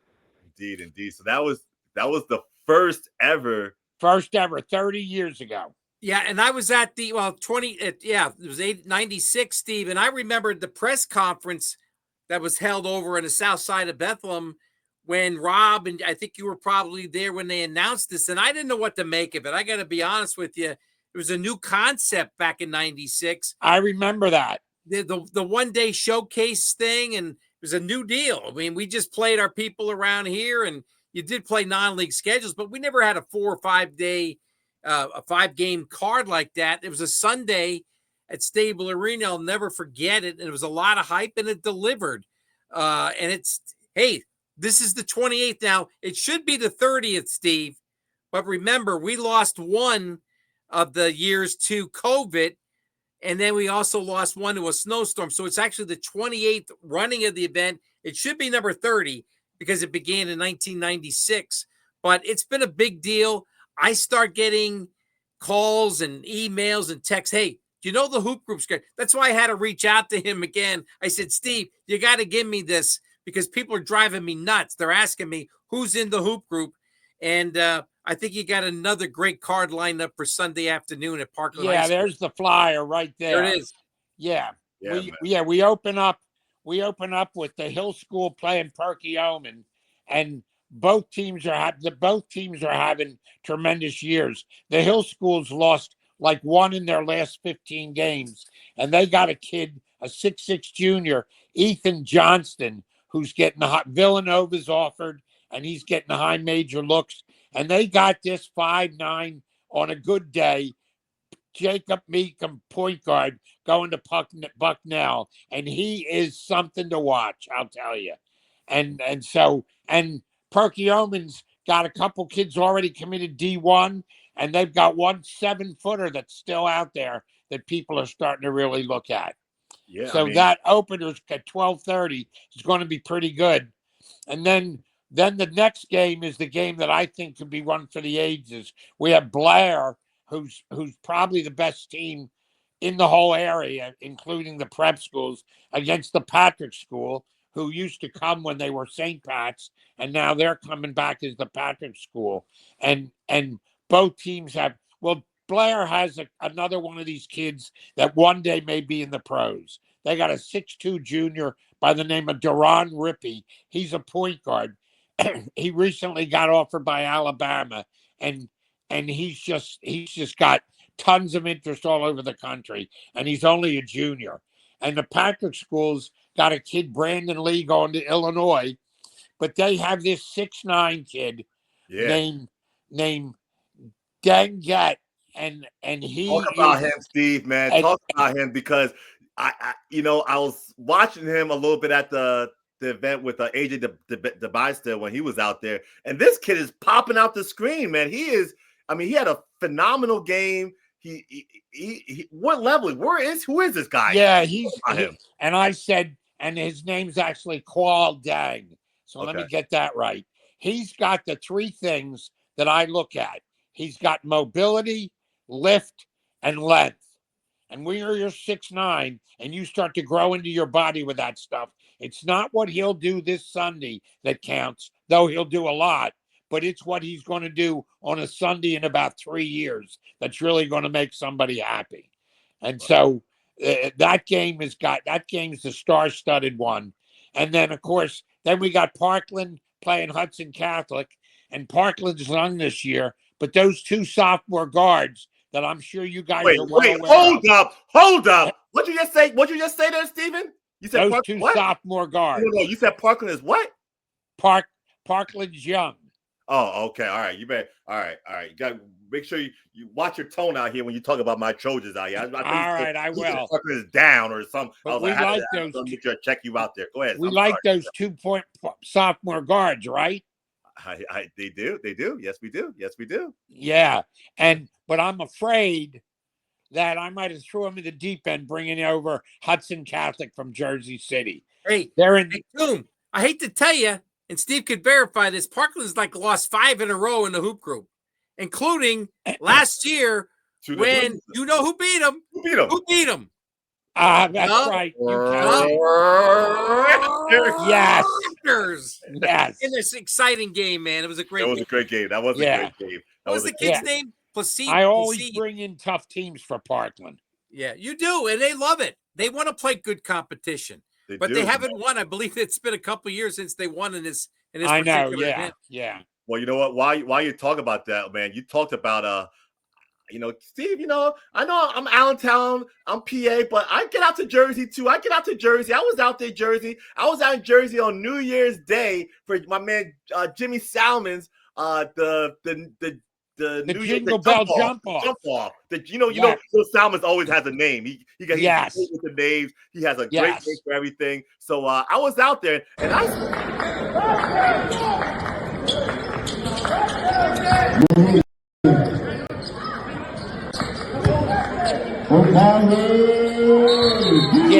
Jimmy always has a great event.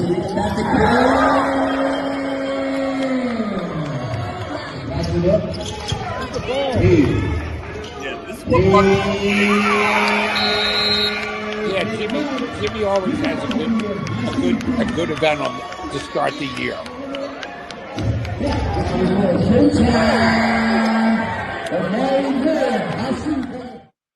Yeah, these two guys right here. Oh, there you go. There they are. Toomey, you're on top of your game. You're on top of your game, Toomey. Listen, man. Come on. See, I don't know what you thought. You thought it was some amateur. I think you thought it was amateur hour over here. Yeah, that's right. I can't bring that weak stuff to you. Toomey Anderson, Keith Groller. There's no amateur stuff out here. That's right. Listen, man. If I bring weak stuff to you guys, you smack it in the stands. I smack it in the stands, man. I was out and there. Then let's not remember, you guys have been chirping. We end up the day with Pocono Mountain West. I think that's your boys, right? Oh, there it is. And Abington Heights, who's coming in. Coach J.C. Shao. J.C. Shao was named the new boys basketball.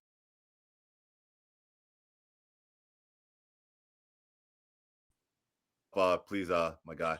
Yeah, am I back? Yeah, you're back. Yeah, J.C. Shao, he was a great player at Abington Heights. Yes, he was. And I think he's going to be an outstanding coach. And he's got a kid, Robbie. Robbie.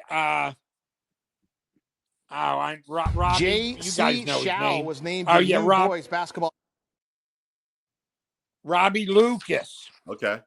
Right, a senior. Okay. And they've got a young kid, a junior guard. Here's another one I'll throw at you. A kid by the name of Jordan Schaefer. When those two kids, they're the guards, and they really can shoot. Okay. And when they get going, then anything can happen. And if they get hot, they could throw some threes at Pocono Mountain West and make it interesting. West will handle it. Well, you got Adrian Brito, your boy, right? Brito going to East Stroudsburg. The big poppy, as Toom calls him. The Pocono Poppy. The reason East Stroudsburg is nationally ranked every year in the D2 D2 level is because they keep stealing D1s, and Adrian Brito is a D1 that they stole. Yeah, and then now they got the other kid, not the KJ junior, Coles. but junior KJ Coles. He is going to be D1. Right. So I'm looking forward to it. We got 4 good ones in a row, starting at 12:30. Yeah, man. Speaking of those guys, Brito's, dominating the paint, doing a great job. Keep an eye out too, man. A coach's son. All right, Kettle. Watch out for Kettle out there for Abington Heights. Young kid, shooter, coach's son. He's a coach's son. He used to coach at his dad used to coach at Grand Prep. Now he's the head coach at I forgot the college up north. Not Marywood, but one of those colleges. Misericordia? It's not Misericordia. It's like I don't know. I know who you mean though, Toomey. Real small school. But coach's son, I've been watching. He watches footwork. He's gonna come around those screens. Feet are gonna be set, ready to stroke it. So keep an eye on that for sure, though, man. But the Hoop Group event, man, what an event, man. It's been going on here, like Keith said. I love how that knowledge Keith had there, man. Keith. 30 years, encyclopedia. Like 2 years this happened. I love that knowledge there, Keith. He's a walking encyclopedia. No, really is, I'm a walking something. I don't know what I am, but I'm walking something. No, I appreciate it. Hey, look, it. If you call me every year, you call me in the spring already, you call me in the summer. Hey, what do you think? Who's looking good? And I say, wait, let me see these teams during the summer. Now, we knew coming in that the 2 best teams probably, all due respect to Toomey and Parkland Parkland's in it anyway, so I never have to sell Parkland. The building sells Parkland. They don't want to come anywhere else, right, Steve? You love Parkland. You think it's one of the finest facilities that you ever go to. Andy Stevens was the coach for years, and now he's the AD. And Coach Olson, those guys are tremendous to work with, and we love Parkland. The Hoop Group goes a lot of places, and they go to a lot of facilities. And Parkland is as nice and as easiest to work with as anywhere we go, from Boston to Hampton, Virginia. That's a statement. Out to Indianapolis. Parkland High School. I love it. The Taj Mahal. The Taj Mahal. It is. I love it. In high school, man. But one more guy. We have one more guest here, Steve, who's going to be also participating in the game from the Perkiomen School. Zaire Smaltz, all right, a former Parkland Trojan, who's now at the Perkiomen School. Zaire, man, hold up, man. Get your face up there, Zaire, man. Get your face up there. We got the man himself out here. Steve Keller is on the line. Zaire, you over there? Hello, how are you? Good to see you, Zaire. Nice to see you too, Mr. Keller. Good to see you. Zaire, man, how you feeling out here, baby? How you feeling, Zaire? Mr. Awesome. Feeling awesome. You're feeling awesome. I like you. See that, Steve? You see that? You see how that goes? You see how the people who are from the area who knows it, how it goes? Zaire Smaltz is in the building here today. He's giving us his black screen. We don't know where he is. He won't show us his face. But he's out there. Camera's on. There. Zaire, man, tell us a little bit. You're former Trojan. We'll bring up your Trojan area. At least you bring up. Thank you for bringing that up. At least Zaire, former Trojan out there. Tell us about the transition to the Perkiomen School. The hardest transition was definitely learning on how to become a guard, or more of a wing player, I would say, not a guard. Like the movements, it's a lot harder, a lot of physical, more pace, but I feel like the energy is still there. Like the camaraderie and the family that we had. Like it's like the same thing at Parkland in a sense. Like Coach Mora gave me this opportunity, which I'm very grateful and thankful towards. And they pushed me every single day to become a better player. And I couldn't thank them enough to be here right now. Indeed. Well, that's interesting there. I'll let Steven talk about that a little bit. Tell us about it, Steven. Like you talk about Zaire, Zaire, how tall are you about 6'5", 6'6", 6'4", somewhere around there? How tall are you? I'm like 6'5". 6'5". In that range. Yeah, in that range. Why? You already know this already. So tell us about it, the transition. You see this all the time. A guy like Zaire, 6'5" kid. You saw the highlights. He had to do a lot of dirty inside work for Parkland last year. Now he's taking another year trying to transition and be, handle the ball more, be more of a perimeter threat. Tell us about when you see that transition. What are you looking for in that kind of transition there, Steven? Well, so many times when you go from high school, like he knows, like Zaire knows, to the prep level, you start playing with older kids, and it's just as much more physical and tough. And so you've got to be able to, and it's simple. It's the kids that work the hardest. Kid like Zaire that keeps working and working and working. He keeps adding to his game. And when I see him at one stage, maybe in the summer, and he does a few things, and then I see him in the winter and he added something to his game, I know there's upside to this kid. And if he's got the heart and the work ethic, he has no ceiling. He can go anywhere. And Wow. and over time, it'll show. And he's got to move on eventually and take the big step to college. And then when he gets to college, then he's going to see even older men. Suddenly, Zaire's going to walk in as a 19-year-old, and there's going to be these 23-year-old men that have been working out, lifting weights, and playing ball for a long time. And that toughness, you got to be mentally tough and physically tough to go against guys like that. But we've seen so many kids so many times go into college and be in the top 10 or 20 or 30 in the country. Right. And 3-4 years, everybody thinks they're a one and done. And 3-4 years later, they're still coming off the bench somewhere. When a kid like Zaire comes in with no big national ranking, nothing, but he has the heart and the desire and the will and the toughness to work every day. And suddenly 3-4 years later, he's doing things we just didn't think were possible. Indeed. Wow. There it is. I got to ask Zaire how excited it is to be back at Parkland and come out of that locker room again and run onto that court. You thought you were probably done when the season ended last year. Now you're going to get an additional opportunity to play in front of the home folks at Parkland again. That's got to be a thrill. I'm ecstatic. I felt like my last game at Parkland was it ended on a sorry note. So hopefully I can come play with my new team and, bring them into like the Parkland family that we had and get a win and get my last win on that court, because I want to get that win because we didn't get that state championship that everybody wanted that we could have brought back to the Valley. But, at least this win can, hold some type of note in my head. Like, my last game as a Trojan will go off as a win, basically. I like that. That's excellent attitude. I like that. We had Toomey, you remember, I believe it was 2018. We had Tyrese Martin, who graduated from Allen. What's the name of that academy down there in Virginia? Massanutten or something like that? Massanutten. There you go. Massanutten military. Yeah, he came in with that team after graduating from William Allen, and he had a phenomenal performance. I think when I look at the memories of the 27 previous events that you've run out there, that has to be a top 5 memory for Tyrese Martin. And he had the local fans going crazy that day. And it was just like a great homecoming for him to come back to the Lehigh Valley and put on a show. I look at Zaire with the same opportunity here on Sunday. Yeah, and it's right. It's like we saw a boy leave and we saw a man come back. Exactly. Great analogy, Steve.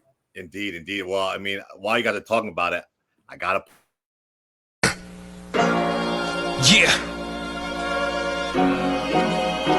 I just pray you remember me. I hope you remember me. Yeah. I'm saying remember me.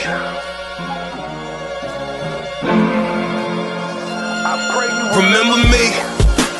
And everything I stand for. Raw sports, baby, clap until your hands sore. Big Star built another platform to highlight the future superstars I made the track for. The movement getting bigger, damn sure the livest. The views getting higher, even more subscribers. The footage getting better, players even doper. They say our time is coming, I can see it closer. I'm feeling like a prophet, I am not a rhymer. I'm just saying, remember me like Muhammad Bamba. Our legacy is gonna live forever. I mean, that's right. That was one of the great ones. You're right. That's a good one. Toomey's amazing. On top of your game today. We can bring up anything, and he's got the video. He's unbelievable. I mean, listen, man. You are more talented than a lot of people give you credit for. You are amazing. Because we didn't discuss it. I didn't say I was going to bring up that game. You were ready for it. Bang. Listen, I'm prepared for the. This is an awesome show. I'm putting You are pride awesome. into this. You are Don't awesome. mess with You didn't pay Mr. me to say Awesome. it either. You know what I mean? So that was definitely Zaire. That memory. I mean, I don't know how old you were at that time though, but if you saw the crowd, you saw the crowds out there. That was like that, man. That day was amazing, man. Yeah, Cam Reddish, big time top 5 player in the country at that time. You have Tyrese Martin, Allentown kid, had a great senior year, now going to prep school, facing off against him in his hometown, coming back. Tyrese, we hadn't seen Tyrese since his last state playoff game. He came back here like Steve said, now as a man, basically, and he went out there. And I'm sorry, Cam Reddish, but our boy put you in a mixtape. He mixed you up. He did anything he wanted out there. Had a 30+ point performance. Led Massillon to a victory. And you saw the whole crowd and everything. It was just an absolutely awesome experience. Steven, you've been smiling since you saw that whole video, man. Tell us some thoughts on that. It was just a great atmosphere.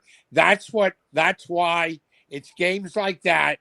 And it's the people that I meet, like people like you and kids I get to know a little, like Zaire, that I'm doing this now 50 years. And when I get up tomorrow, I'm not going to be tired of it. I'm going to be real excited about it. Indeed, man. Well, Zaire, man, how excited are you about this, to have another opportunity to come back to the Hoop Group Showcase? I mean, you guys are taking on a very good team in the Hill School. And so the Hill School, right, Steve? Yeah, the Hill School, and they're loaded. They're loaded, man. And Coach Seth out there, he's always going to present a quality team and a well-coached team as well. Seth Iver, this is not some guy who's going to roll the ball out and play some basketball. Zaire, tell us about that, your excitement in coming back to being a part of this event.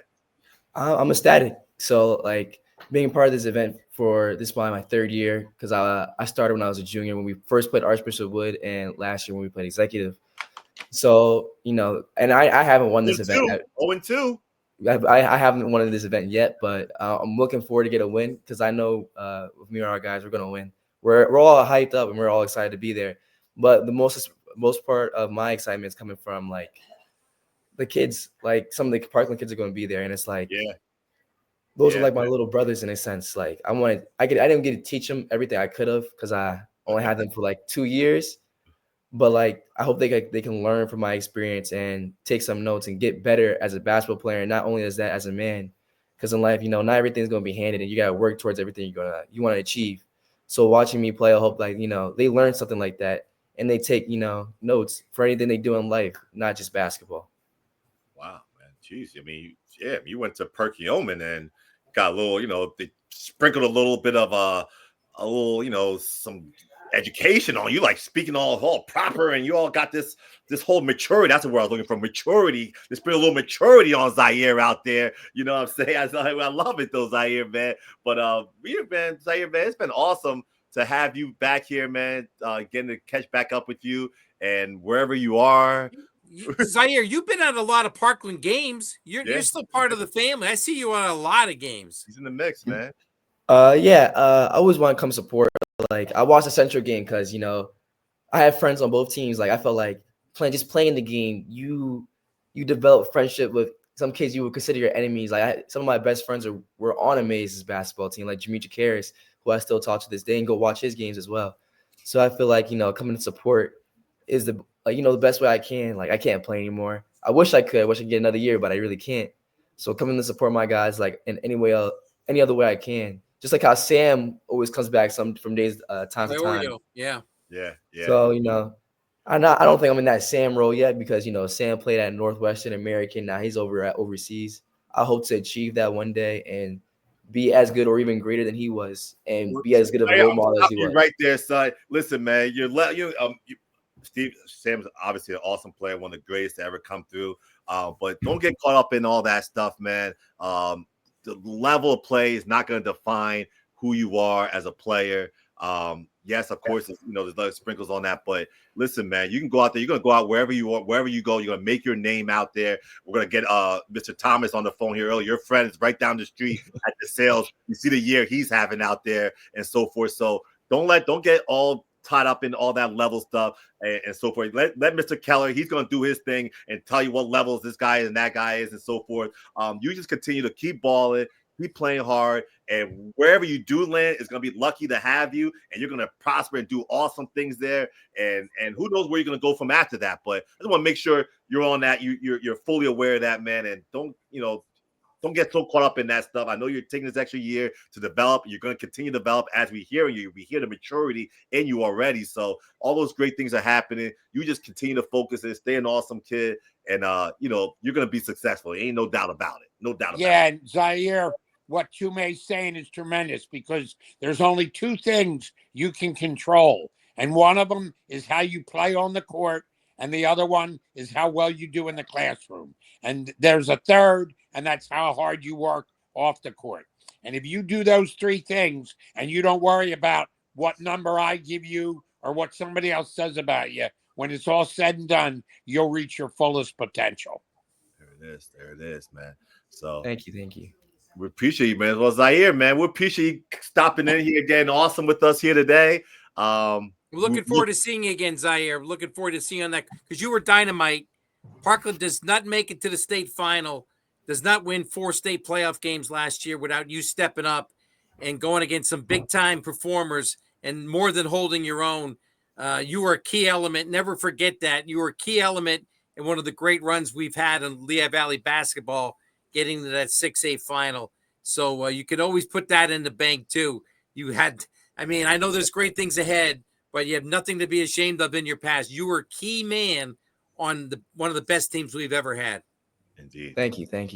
Indeed, man. So stay awesome, Zaire, man. We all look forward to seeing you Sunday at 12 o'clock, 12:30, Steve? 12:30. 12:30. Back on your floor. So give a shout out to my guys out there, Coach Mora, Coach Caldera, John.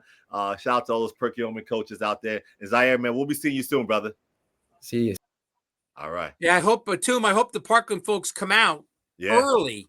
Now, Parkland's always in the later slot. This year, they're in game 3, which I believe, Steve, is going to be, let me think, it's about a 3:30 game. Yes. Parkland's at about 3:30, but I hope the Parkland fans come out because they have one of their own playing in the very first game of the day in Zaire. And if they come out, they will see the first 2 games, like I said, they're going to see a lot of talent. Well, that's the thing. You mixed it up this year because in the past we would have I don't want to say a so-so game, but almost like an appetizer in game 1, and you built toward like the marquee game. Now we're starting bang. We're hitting the floor running with 2 marquee games right out of the chute. Right. 12:30 and that 2 o'clock game, as you said, could be one of the best matchups anywhere. Yes. Yeah. Indeed. Yeah, we're going to have a good time. And Steve, real quick, we got another local kid coming back, and another EPC star of the past, Chapman coming back, who just lit it up at East Stroudsburg South. Talk about it, Kagger, man, because Steven, Deron Ripley, sensational. But you're on an awesome show. This is Lehigh Valley country, District 11 country. Jane Chapman is over there at Blair. You didn't even mention Jay. You didn't even mention Jane Chapman. He is out to absolutely blowing up. He is dominating the scene. New offers are coming in on the scene. Jane Chapman, he's having an awesome year. Raving about him. Say it again, please. Joe Mantegna's raving about him. Yeah. And But, Joe, if he's raving about somebody, that means a lot. Everything. Yep. That means a lot. And shout out Joe, man. You know what, Steve? I don't even know if you noticed this, Keith Betty. Joe he's out there. He's invading that Pocono area, right? He went out there and plucked De Jesus. Remember him? He's coach at East Stroudsburg North District champion. What a title. He won a title. Plucked Dr. Mumford, East Stroudsburg South District champion coach. And then now he got Chapman. So he's plucking he got the 2 coaches, the 2 district champion coaches, and also another player from up that way. So shout out to Joe, man, out there. But Steve, man, we look forward to Saturday. To Sunday, 12:30 at the Taj Mahal Parkland High School. We will be there, and the whole crew will be there. Brian will be there. The Kennedys will be there too. But Rob will be in the building. Rob will be in the building. Okay, well, you let Rob know you saw that you pull up the old video of young Rob. He knows. He knows. He knows everything. That young video out there of young Rob and so forth. So awesome, man, Steve, man. We appreciate you getting awesome with us and figuring out the, your little technical issue out there. You got that handled. Yeah, I'm remember, I was 50 years old before a cell phone was invented. Hey, Steve, I know this is the awesome show, but I have a radio show Sunday morning. I don't know if you could get me somebody to give us a quick pop. If no one else, I'm trying to get Brian, our sales director, Brian Petrozelli, who you've known from before. Yep. Trying to get him on Sunday morning, and if he can't, I'll catch up with you tomorrow. But if he can't, then I'll come on again. Just like to get one last little blurb out there that we can remind folks if they shouldn't be forgetting it. But hey, come on out. Great way. This is the first Sunday without football since Labor Day. So hey, why not go out and see some great basketball at Parkland High School? Exactly right. And this was an honor, guys, to be on this show with you. Appreciate you. Thank you. Always good to see you, Steve. Stay awesome, Steve. We'll see you soon. All right. All right.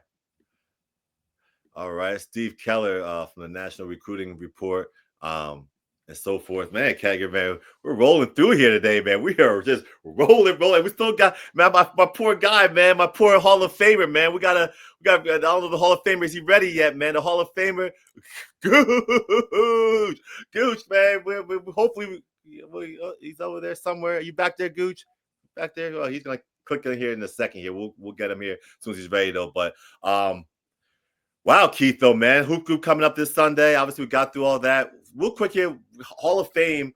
Hall of Fame is tomorrow. They're gonna have a ceremony already at noon. Yeah. And then they're gonna have a girl-boy doubleheader. I think the games start at 2:30.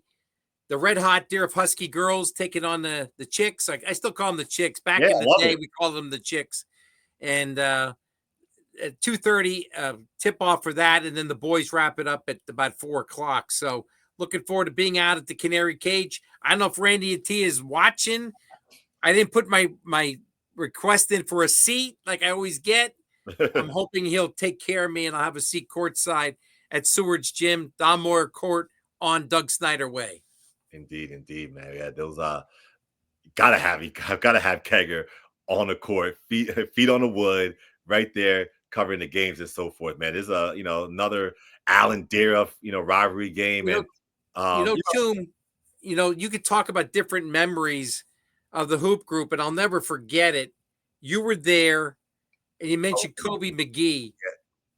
It's a sad memory, but it resonates with me still. 5 years, I think it was 5 years ago, and we're looking at our phones as we always do nowadays, and I could not believe that news. I could not believe the news that Kobe Bryant had died along with his daughter and a few others in a plane crash in Los Angeles.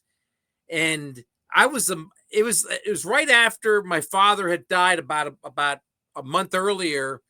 And when I interviewed Kobe McGee, because Kobe McGee was named after Kobe Bryant, right. Executive played. I talked to Kobe, and as I'm doing the interview, I just broke up, and just the emotion. I covered Kobe Bryant as a young man, 1996, Lower Merion. They played Stroudsburg in a state playoff game, a state quarterfinal game up at Pottsville. He also played at Liberty, I think, after that. And I'll never forget that. And the guys are probably like wondering, why is he like tearing up? And it just caught me. It was just emotional how we lost that guy so young. It had meant so much to so many people. A guy that I covered at least a couple games. He played Whitehall too in his career. And, the emotion of having just lost my father. But that's a memory. That was during the Hoop Group. I know you were there, and I was emotional. I was emotional that day, and I'll never forget trying to talk to Kobe McGee, and I kind of almost couldn't get through the interview. Kobe was very kind, and we talked about how we got named and so on and so forth. But that's one of the memories that happened on a Hoop Group Sunday. It was, man. I will never forget that, man. Never forget that day. We're all sitting there watching the game, and like you said, looking at our phone, and you can see everyone was just like looking at can this be true? Can this possibly be true? Is this true? Everyone's looking around. It's like, and then you ask your friend, "Is this true? Do you see that?" And they're like, "No, I can't." And then it just, man, it was just, it was a I still can't process that day, man. It's just when stars, celebrities and so forth happen, and unfortunately things happen, and but doesn't hit you like that. That really just hit me, and I'm sure a lot of other people, and still is to this day. Rest in peace, Kobe Bryant, man. So moving on here, we got the Hall of Fame coming up tomorrow, and we want to bring up one of the legends, There he is. What's up, guys? How we doing? Legends of all, man. Hey, man, Gooch, What's going man. on? What's going How you on? feeling, Gooch, man? You're on an awesome show today. How you feeling out here today, Gooch? I'm good. I feel good. I feel good, man. How you doing? Gooch, I gotta yell at you, you legend. Come on, man. You're a legend in the game. I gotta come and yell at you like this. Gooch, you are on Wayne Gooch Thomas. You are on the awesome show. All right. You're not feeling good. You're not feeling great. There's only one feeling you can have on the awesome show. Gooch. That's awesome, huh? We're always feeling awesome, baby. We're feeling awesome today. Always awesome, man. Ladies and gentlemen, the awesome show, Game Night Live, with your host, Keith Groller, Mr. Awesome, Toomey Anderson, our special guest today, soon to be William Allen Hall of Famer, Wayne Gooch Thomas. Wayne, man, appreciate you coming on here today, brother. Appreciate you having me, man. Appreciate you having me. Indeed, man. Yeah. Man, you know what, Gooch? I don't even gonna waste no time. I'm gonna come. One of the best things that you've ever done, Gooch.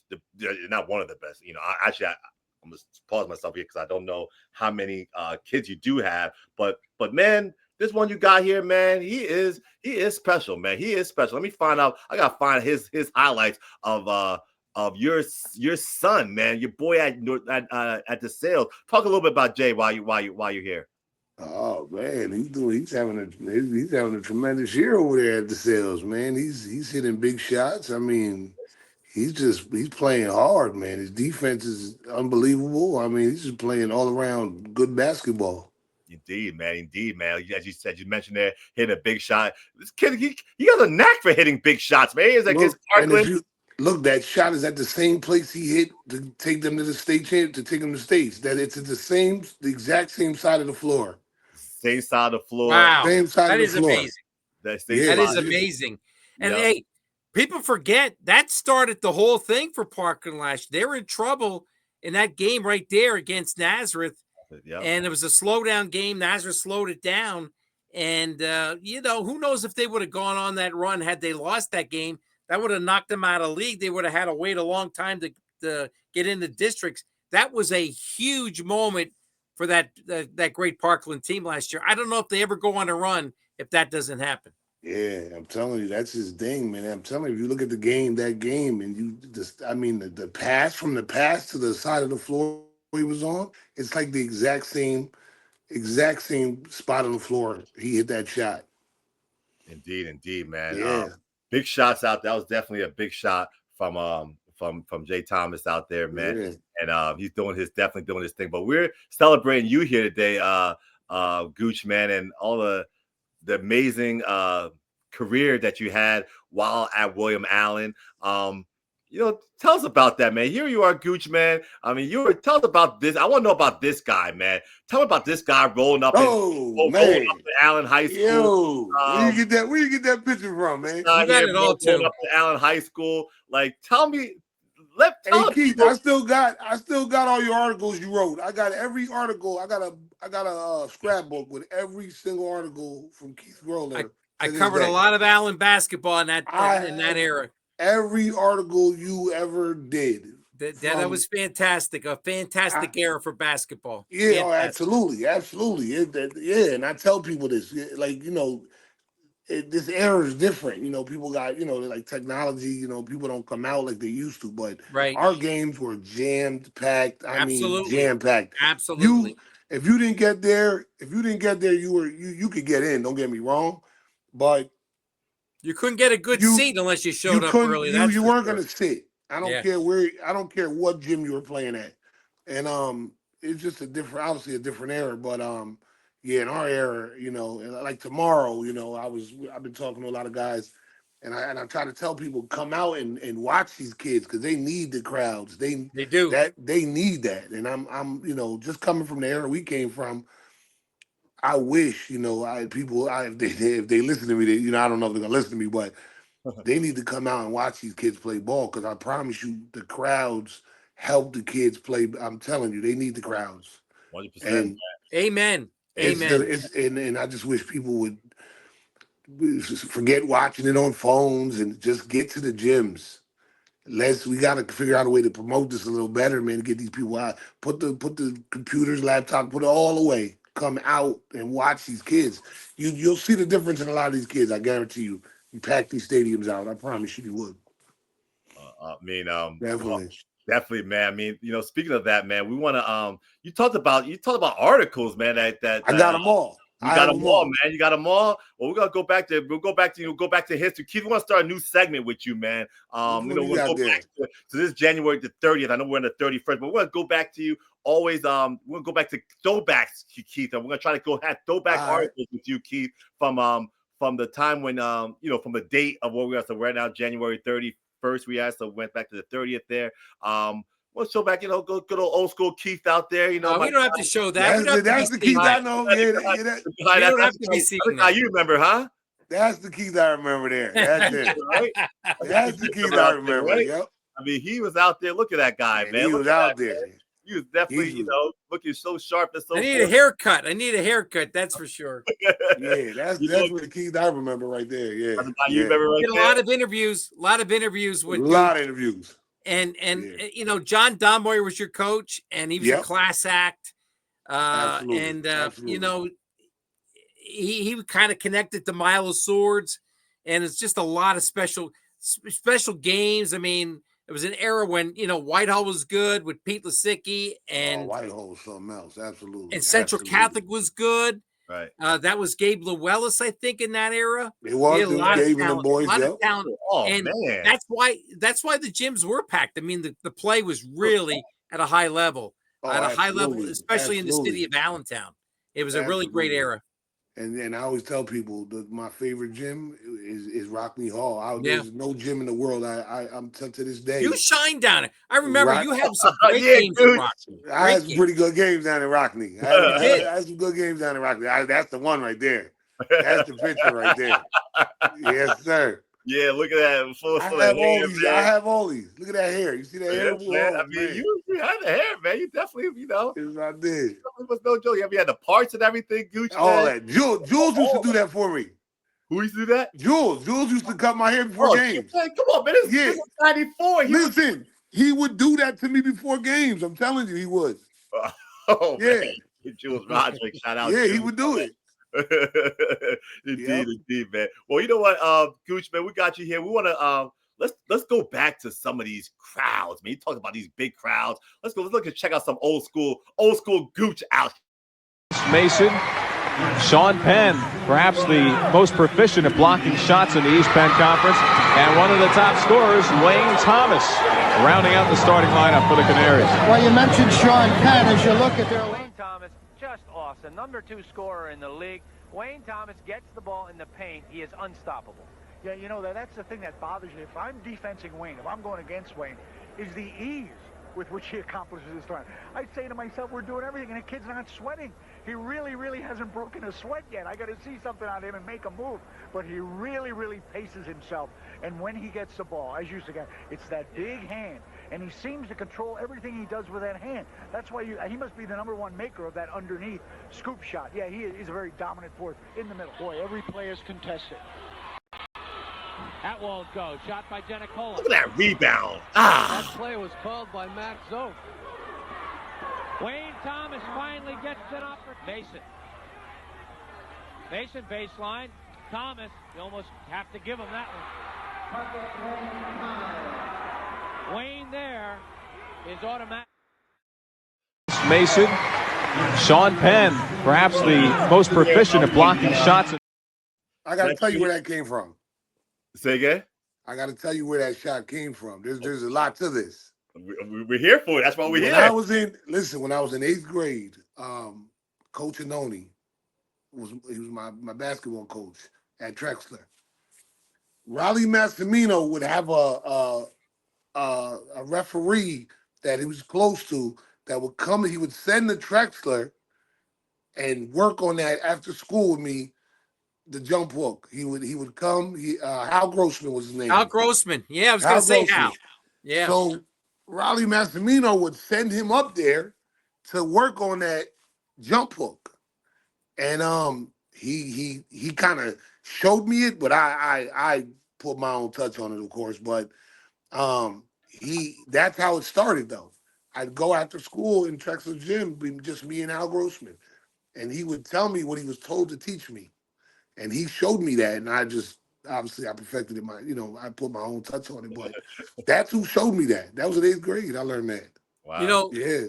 You talk about, and we had this discussion with Boggs a couple of weeks ago last week, I guess, out at Applebee's Tomb.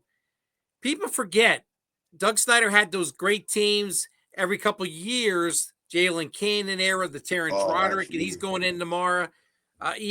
Doug had his runs with a couple different groups, but that 92-90, you look at that lineup again. Man, Chris Mason was as fun. It's a shame Chris had some issues after graduating, but Chris Mason was perhaps as good an athlete as Allentown has ever seen. Absolutely. Chris Mason was a dynamic leaper, could leap out of the building. And he was a dynamite basketball player, a phenomenal football player who helped Rich Snizak, win this District 11 football championship in 1992, the only one Allen has ever won in football. Wimberley. I mean, my God. Absolutely. What a lineup. What a lineup you guys had back then. What I didn't know until, obviously Sean Penn was my guard. Sean Penn, can't forget Sean him. Penn was my guard. Now you look at it like this. I was number 1 on the board for a long time. Sean Penn was number 3 or 4. So, we both, so that's, my 1460 plus whatever. He had like 1300. And I found out when I graduated that Dwayne Adams he had like 900 points. Just missed it. You think about that's all 3 of us on one team. Just think about the numbers we were putting up. If you got 3 guys on one team, 2 at over 1,000, way over 1,000, and then Dwayne Adams at like 9. He's like 40 points away from 1,000. I said, just think about the numbers. It's crazy. And back to what you said as far as Wimberley and I mean Wormcastle, I mean everybody, the whole team. It was like whoever got in could give you numbers. It just give you whatever, and that's just the kind of team we had. Yeah, man, we had a hell of a team. Man, that was, I mean, a spectacular team. You guys talk about Mace and his great athleticism. I mean, he's a freak in nature, man. That boy's a freak. He's a freak. I mean, just watching some of the old stuff, man. I mean, his leaping ability. I mean, he had quick ups, man. Like it ball be up. He could get off the floor. Yeah, he was athletic. He was a freak. He was a freak in nature. He's the one holding the camera. He's like,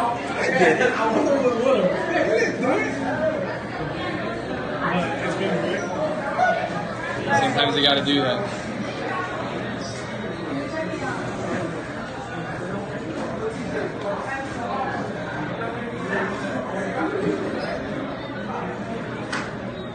What are we watching?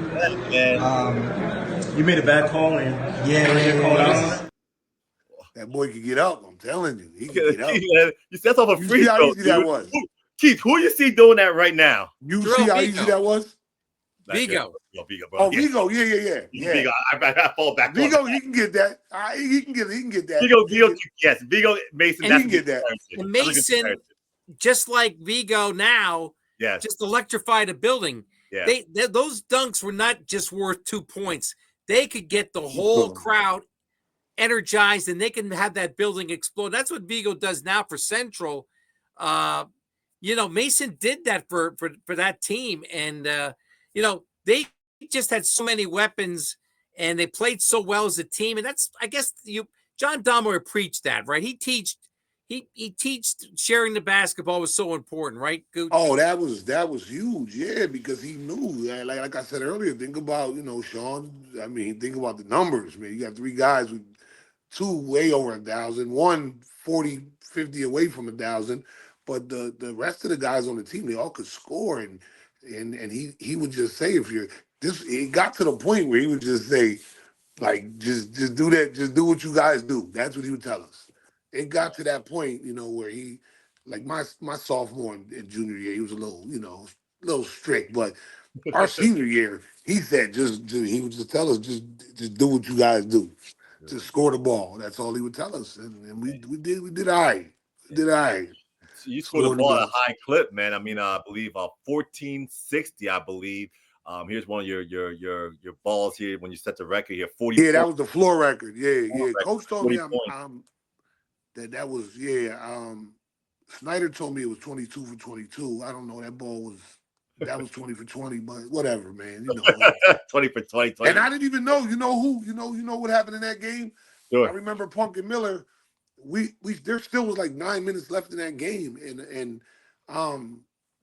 Coach called a timeout, and Punk and Miller called me over to the deck, over to the scoring table, and he was like, "Do you know you just did what you did?" I said, "I had no clue. I had no clue. I know I was scoring a lot, but I didn't know it was like 20 for 20. You know what I mean? I didn't know that." But Punk and Miller stopped the game, and he stopped the game and gave me the ball and all that. But he told me I don't count that. Obviously, I wasn't counting that. You know what I mean? But, right. Puckett was a close friend, and he loved the Canaries, and he loved especially that team. Absolutely. Yeah, he was the number one. Him and Ray Ward. Were. Well, Ray, yeah. Ray was something else. Yeah. He definitely was. Yeah, definitely. Indeed. Oh man. Well, while we got you, Gooch, man, we got to continue on here, man, and continue to show the world, man. Let the people know who this guy was, man. While we're here, we're gonna top two. I want you to touch base on turning things around with the hot defense, and Thomas with the tip in off the Chris Mason for a while. Wayne Thomas gets called for the foul. That'll send Lisicky to the line for two. Well, that was a good read by Thomas that time, coming from his center position. Thomas might be the center for the Canaries, but he actually gives up some inches to Lisicky. You see, Pete's and if you're just joining us, Whitehall led by 8. Thomas is not going to miss that shot. He's with the hustle. Forces it. A nice feed to Thomas. And Hobgood Chittick can pride himself on that assist. He's with the hustle. Forces it. A nice feed to Thomas. And Hobgood Chittick can pride himself on that assist. You know why Hobgood certainly had an impact here tonight. Lisicky. Short. After leaving Mason on the floor. Here comes Thomas. The leaner is good. And he takes Cusco down with him. You see them crowds? You see them crowds, man? You see them crowds. That's what it was all about. That's all the crowds we need back here in the basketball, Absolutely. Man. That's the crowds we need. Spectacular, man. Look at that. And I'm going to keep getting on it. Every time I see the floor, I love the floor. Look at that crispy. It's so crisp. It's so clean. Beautiful. But the crowds, I'm telling you, man, the people, but I promise you, and you guys know this, that the crowds, you wouldn't recognize a lot of these players. I guarantee you, we fill these stadiums back up the way we used to. Right. Just the energy from the crowds would be, you'd see way different basketball. I promise you would. No, and you guys know that. You guys know that. I mean, the energy crowd. That we play. That's what we play. That's what I'm saying. You guys know that. We need that, man. And how we get it back, I don't know. But if I got to get on the internet every day, tell these people get out and get to these games, Yeah, But, it was super, man. But that was, going back. That was some old action out there. Some classic games there between Allen and Whitehall. The craziest game. And it was a clash of styles, Toom. Allen wanted to run. They had all this talent, all the speed, all the quickness. And Whitehall wanted to control tempo. I mean, that was the Dick Tracy was heard on one of the broadcasts there, but he set the tempo at Whitehall. Ronnie Hassler followed Tracy, and they wanted to control the game. They wanted to play in the 40s. Allen wanted to play in the 60s and the 70s, and it was that battle that who could force the tempo. It was a chess match to a degree, but Allen always had superior athletes compared to Whitehall. Whitehall would just try to do it with the matchup zone and their style of play, but sometimes it looked like in that particular game you just showed, the athleticism, the pure talent of the Canaries shone through. Coach would tell us right away, and we knew. It got to the point he didn't have to tell us because, like he said, we knew what they were gonna do. So we knew we got to open this up. Like let's get going. We got to get the transition going. Let's go. Let's go. And the fact that we had 3-point shooters that could shoot the ball, and our style was just run and gun. It got to the point. there was times that we, like my sophomore year, Don Moore, he was a little like leery on. He didn't, but he wasn't. He wouldn't yell at us, but he wanted us to like slow down a little bit. But junior and senior year, it was full go. He wanted us to do that. Like do what you guys do. That's what he would tell us. Just run. Shoot and run. But we knew when we played like a Whitehall's and like Emmaus's sometimes, they want to hold the ball. So we know we gotta go. We gotta get up quick. So they have to play then. They have no choice. They gotta play. Indeed. Yeah. Well, you brought up your legendary coach, man. I want to bring this last segment up for these 3. We're always looking forward to the next one, no matter who it is. We say bring them on, we'll take them on, and I'm sure Whitehall says the same thing. All right, Coach John Don Moyer, the head coach here at Allen, and quite a successful night for him. Let's go to Mike Zambelli and talk about statistics. Stop the momentum a little bit by taking the timeout and also readjust our offense. The way they were playing their matchup, we changed it around a little bit, trying to do something a little different than what we had started out with. And it seemed to open things up a little bit for us, and we were able to creep back in it. So, yeah, that segment there, 2 people that we lost that we. I know, man. Damn. I see that. Man. I mean, you see some of that, watching some of the stuff, and he was, man, he's coming there bringing the pain, bringing a lot of energy. Absolutely. Yeah, man. I was watching something like, man, it's Nate, man. He's the football goon out there, but he's all over the court. He loved playing basketball. He loved playing basketball. He knew his future was in football. But he loved if I tell Nate, listen, set me a screen or get, first of all, I felt sorry for whoever he was doing it for because Nate, he played in the NFL, so he played football on the basketball court. So I tell Nate, listen, just set me a good screen so I can do what I do. And I already knew what was going to happen. I knew where that was going. You were going to get a screen set on you pretty good. I promise you that. Indeed, man. Yeah, man. He I enjoyed that. And of course, it was great to I did so many interviews with John, and what a classy guy. You never could get anything controversial out of John. Even if he was angry during the game at a couple officials' calls, and he would express himself to the officials. He was such a gentleman after the game. He wasn't the most excitable guy. Didn't give me great quotes, but he was and really a nice man. And, after he left Allen, he coached for more than a decade over at Raven Academy. Right. And he winds up, he's still the number 1 guy in terms of boys basketball. Mike Kopp, of course, way off the charts in terms of girls, but John is still the number 1 guy in terms of all-time boys victories in Lehigh Valley history. That's crazy. I didn't even know that. I'm glad you told me that. I didn't know that. I did not know that. Great career. Keep it our Lehigh Valley historian encyclopedia, man. He always drops us these great. I was there. I followed with John. When John retired from Allen, he retired as a teacher.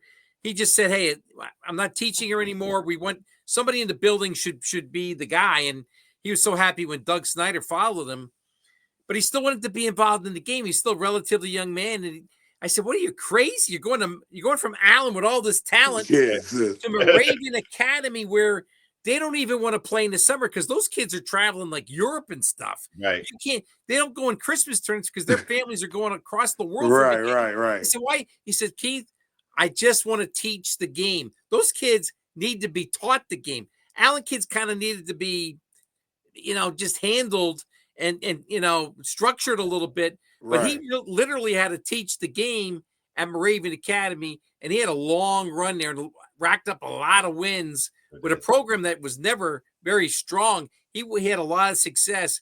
One of the all-time legendary. That's why the court's named the court we're going to see tomorrow bears his name, John Don Moyer Court, and it's a very fitting honor. Yeah, back to what you're saying about that Moravian or wherever he was. I didn't Moravian realize Academy.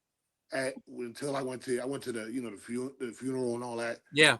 If you would have seen the amount of people from that, I thought Allen people was gonna they might have topped us. You should have seen. So whatever he did over there, he had to do an incredible job because you should have seen the kids and the parents, and it was crazy how many people came out to show, pay their respects. You know what I mean? So whatever he did over there, he had to do a hell of a job. It made them a legit program. Allen, obviously Allen's tradition goes back 100 years, but he literally made Moravian Academy, and of course other people followed, like Abe Attia. Absolutely, yep. Was up on that program at Boston College, and I think he's still like a grad assistant up there. Yeah. But never really played much. But he didn't want it. He didn't care. We wanted to be part of a major college program. But anyway, a lot of great players followed after John went to Moravian Academy, and he built that thing up nice. He really did. Yeah. They loved him over there because the amount of people, the turnout was unbelievable. When I'm like, how did he touch a lot of people? A lot of people. I attended. I don't know if it was the same thing you attended, but there was a church service right down the street from Allen. The little church right by West Park or whatever. I was there. Right. And then, like I said, the amount of I think there was more people from there, you know what I mean, than Allen. It was a lot, it was crazy, man. Yeah. R.I.P. God rest his soul, man. Definitely. Coach John Don Moore and Nate. How to say Nate's last name? Keith? Hopgood Chittick. Hopgood Chittick, man. Awesome memories there for sure, man. Man, Gooch, man. I mean, 1460, the third all-time Allen score. Right there, you and Talik Williams, I believe, are tied. I think Nate Ellis passed you a couple of years ago. Yeah, they got me. They got me. They got me. Ray's on the top. I mean, Ray Barbosa's at the top. Yeah, Ray's high up there. But 20 for 20, we're gonna keep that one. I don't think nobody doing nothing with that 20 for 20. Nah. Ain't nobody doing that with that. Actually got that. Definitely got that though, man. But Gooch, man, real quick, I'm gonna leave off with this, man. Reminiscing a little bit. Give us, your competitors. Give us, maybe 3 to 5 competitors that you could really remember competing against. That was like, you know what, these dudes bought it, man. These dudes bought it. They bought the best out of me. Let's hear who you got. I gotta say Easton. Me and Fitz used to go at it. Me and Fitz would go at it. Yeah. And I'm talking about now. Make them. I'm gonna put something in perspective. Please. We'd go at it so crazy. You couldn't even. There wasn't even room at parks where me and him would play against each other. So back to the fan base and back to playing ball. You know what I mean? Yeah. Like back then. Right. When me and him would go at it, you couldn't. It was crazy. The parks couldn't even. Like it was that crazy with me and Fitz. Just Central, period. Central.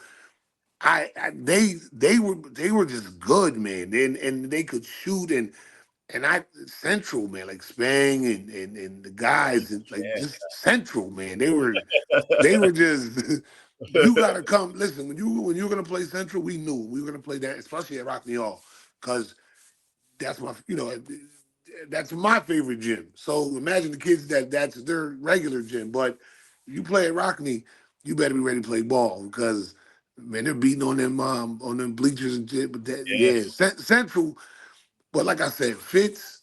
There's a lot. But Pete, no, don't get it wrong. Their style was a lot different. But playing against Pete was we were ready. Like, cause we knew Pete was Pete, man. You know what I'm saying? Like I said, their style of ball was a little different.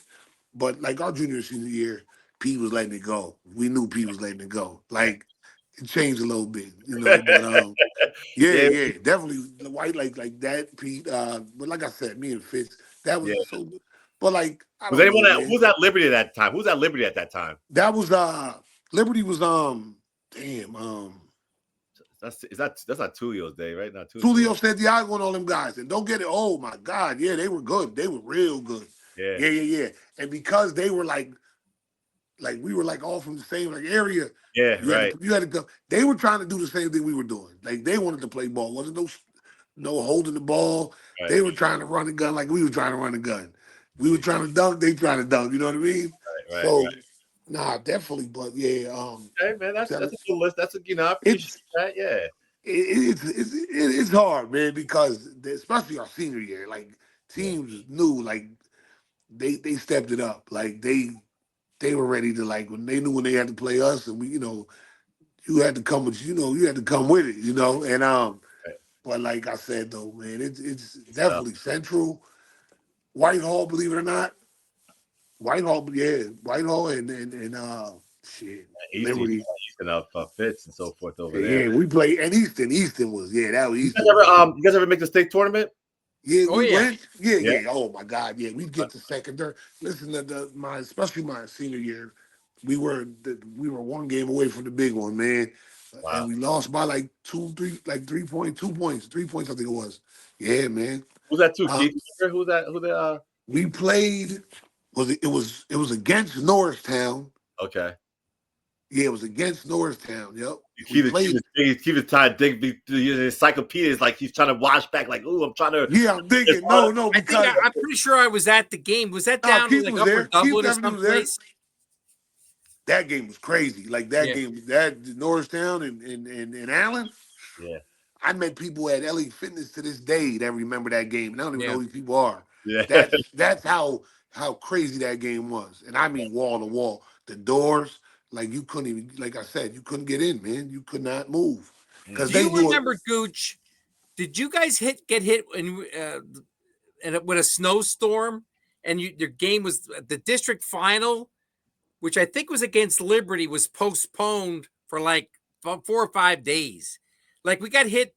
It's rare for us to get hit with a major snowstorm, and I could be mixing up my years. Yeah, We got hit with like 2 feet of snow. And they postponed the game for a couple of days. Do you remember that? Does that ring a bell? No, that I mean we That might have been later on. That might have been actually that might have been earlier. That might have been in the 80s yet. You're right. Yeah, that might have been a little earlier than us. But I remember Allen had a wait, and I think it was against Liberty, and like the Saturday, Friday night into Saturday morning, and I think Saucon Valley had just won the lower class, and I believe it was Allen and Liberty had to wait for like a week to play the damn game. And they moved it. It was supposed to be like at Lafayette, and they moved it to like Rockney Hall, and Allen then won the championship. And John Donmoyer's teams won several district titles. Of course, they went back to back 79 and 80 to the state. We got a bunch of districts here. We got like my junior, senior, we get the districts and all that. You know, we got all that East Bend Conference and districts and all that. But Gooch, when you were there, did you play finals at Stabler Arena? Where did you play? No. We didn't get Stabler yet. It wasn't there yet. Nah, we were playing down in like because that was a fun venue before PPL Center. That was a great venue. I wish we could have played there, but I wish some part of me wishes they still would go back to Stabler. I think it was a lot of fun those games. Yeah, we missed that. I ain't gonna lie, we missed that. I like, but I ain't gonna lie. I say Stabler, but I'd take Rockney over any of these gyms. I swear to God, I don't know what it is, man. I don't know what it is. I'd take Rockney over any of these gyms. Well, that's like our Boston Garden. I mean, seriously, talking about great venues. That's like Galea Valley's old Boston Garden. So my friends, like people I know, like, you know, my friends from Texas and stuff, and I tell them, I said, look, that gym looks small. It is small, but I tell you what, you'd love it. You love it. The fans, it's like Duke right used on to you. be. They're right on you. there. The fans are right on top. You know, it's just everything about it, man. It's just, you know.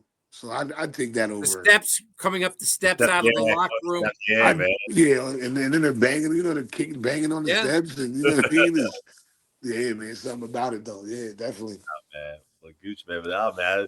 Love the. Hey, awesome. I appreciate it. Up you out here, man, reminiscing and showing you the old times. Some good footage you got there. That's some good footage. That's great You got stuff. some good clips.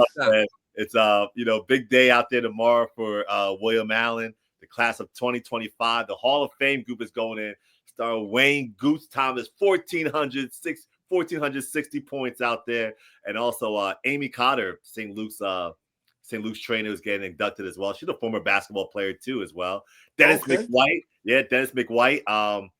Obviously a former big time track star at Allen, and I know he coached and so forth as well. Also, good football player too. Yeah. That's what he played in college football. Definitely That's a what football player. A football guy, and obviously T-Rod, Terrence Roderick, one of the most electrifying players to ever walk through these Lehigh Valley doors. Yeah, he's different. He was different type of player, definitely. I still put it out there, man. Talent wise, just as talent, man, I don't think I've seen. Listen, I tell people this story all the time. Like you guys obviously you guys are gonna know this. Just think about a chest pass. All right, this is the first game I ever watched T play. I never, I didn't get to many games. Right. And you can go try this tomorrow if you want. Like I just palm it and throw it. I ain't doing all that chest pass.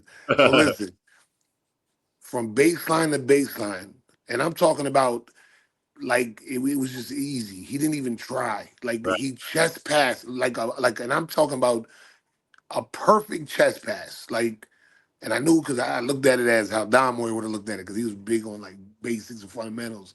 Yeah. But from baseline to baseline, now think about the length of a court. Now go try a chest pass, and he did it with he did it. And the first time he did it, I'm like, wait, whoa. How the hell? Like, and it was a perfect. When I tell you perfect, but baseline to baseline, are you kidding? I said, yeah, this kid's different, man. He's different. And this was probably like his sophomore year. I don't even. Yeah, it had to be junior. I think that's one of the things. Terrence obviously is athleticism. Definitely is always highlighted, but his vision, man, and that's why I always say he's so talented because Terrence could really he can see the floor, he can anticipate, and he can get it there. Like I don't care, like you said, full court baseline to baseline, right where you're supposed to be at. Come on, you know what I mean? Vision, his anticipation, his passing. I thought that's what really I think separates him as far as a talent. Like why I thought like he should be. I thought for sure Terrence talent could be playing on the NBA floor. I thought the same thing. I thought the same thing. I said the same thing. And I don't know the whole story, but I knew it. When I saw him play, I was like, yeah, he definitely. I was bringing this up too on the closing on that. I remember Terrence's freshman year at UAB. He was at UAB his freshman year. They were playing at the Garden. They were playing Oklahoma at the Garden. I still remember Jules. Hamilton, and he got the shirts, the UAB the UAB 3 T-Rod shirts. He's selling them. I got one. I went to the game at the Garden, and I'm watching Terrence play guard, like playing Blake Griffin. Like he's matched up with Blake Griffin. And I'm just sitting. I'm like, wow. Like I was just amazed. I couldn't believe it. And it's just like. I just tell you, man, talent-wise, man, that kid, Terrence. He definitely. Yeah, he's going to his Hall of Fame. Like I said, if you to watch a kid, first of all, think about that. When I'm telling you, he did this. Think about how he probably, like I said, at that time, to do it. I'm telling you, it was full court, man. A chest, and it was perfect. Like his hand, his. Don Moore big on fundamentals. Like, he used to yell at us about fundamentals, especially, early on. But to like you said, like you can't teach a chest pass the whole length of the court. And dime on. Like, I mean dime on. Right. So that, because it was a break, you know what I mean? The guy, and it was dime on. I said, there's no way in hell. Keith, any closing there, any memories you have of that team out there with Terrence Roderick, I know Darnell Braswell, Ace Brown, all those guys. I know they had a great state game against Chester. That's what comes to mind. I mean, they won, I believe, their second round game, and I thought we had Chester finally. I thought we had Chester. Chester owned, I think, only one team, and ironically, it was a good but not great Emmaus team. I think in 1986, the only time we had a District 11 team beat Chester. I thought that Allen team had a great opportunity, but Chester just comes at you in droves. And, I remember I was at Reading, and that was like the end of the season, and it's a sad ride. I've had so many sad rides from Geigel. 22, man. And I'm thinking, man, what a great basketball team. What a great era for local basketball had ended in 96. With that was Darnell and Terrence. Then 5 years later, we did it again with Jalen Cannon and company, and at Allen. And but no, that's I think when I was driving home to him, it was like, what does it take for us to beat them? And that now we got more problems because we got Philly in there. Yeah, Parkland handled them thanks to Jaden. But Jaden was fantastic again. Like Zaire, people will talk about Nick, and Nick was fantastic, but they don't get those wins without Jaden stepping up and playing unbelievable. Jaden, those last probably 12 games, 12. Yeah. I know where you at. I got you on that. Yeah, absolutely. Yeah. He was. Yeah. I mean, but no, that at a certain point, 96. This is 96 with T-Rod and Darnell, and I'm thinking, 2006. Man, I don't know what it's going to take for us to get over the top, because I thought we had a great team, great Allen team that year, and then I thought they're going to punch my ticket to Hershey, because I already had been a while since Central got me to Hershey, right? And with Billy McCaffrey and company back in the 80s, so it had been a while, and I thought, man, we're going to go. This team's going to get it to Hershey. It just didn't quite happen. Man. I'm glad I hear this, because I need to hear this from because in that era, I know all these guys, and I hear them talk, but I wasn't really following much at that time, but I knew they had. I already know how our teams. We had some teams, we Allen put some teams together. You guys know that, man, and for sure. Well, here's the thing, and we discussed this once before in a previous show, Toom. It's almost impossible to come up with just like a starting five. And I'm just forget when I was a kid, when my parents went to Allentown High School in the 1950s, forget that. Forget Bob Hefner and all those guys. And even forget my 1969, they had a great team with Tim Schmeidel. I was at all those games as a kid. It's almost impossible to narrow Allen's great players to 5 guys. You almost got to go 10. You probably have to go 15 to do everybody justice when you're talking about no one could come close. Your Parkland can't come close. Central, great players, but I don't think they could come close. And they Central could be formidable. Yeah. But Allen has the richest history in local basketball, 15 deep at least. And this guy's certainly right up there, 15 deep with humongous talents. Wow. I mean, no one has that tradition. No one. Yeah.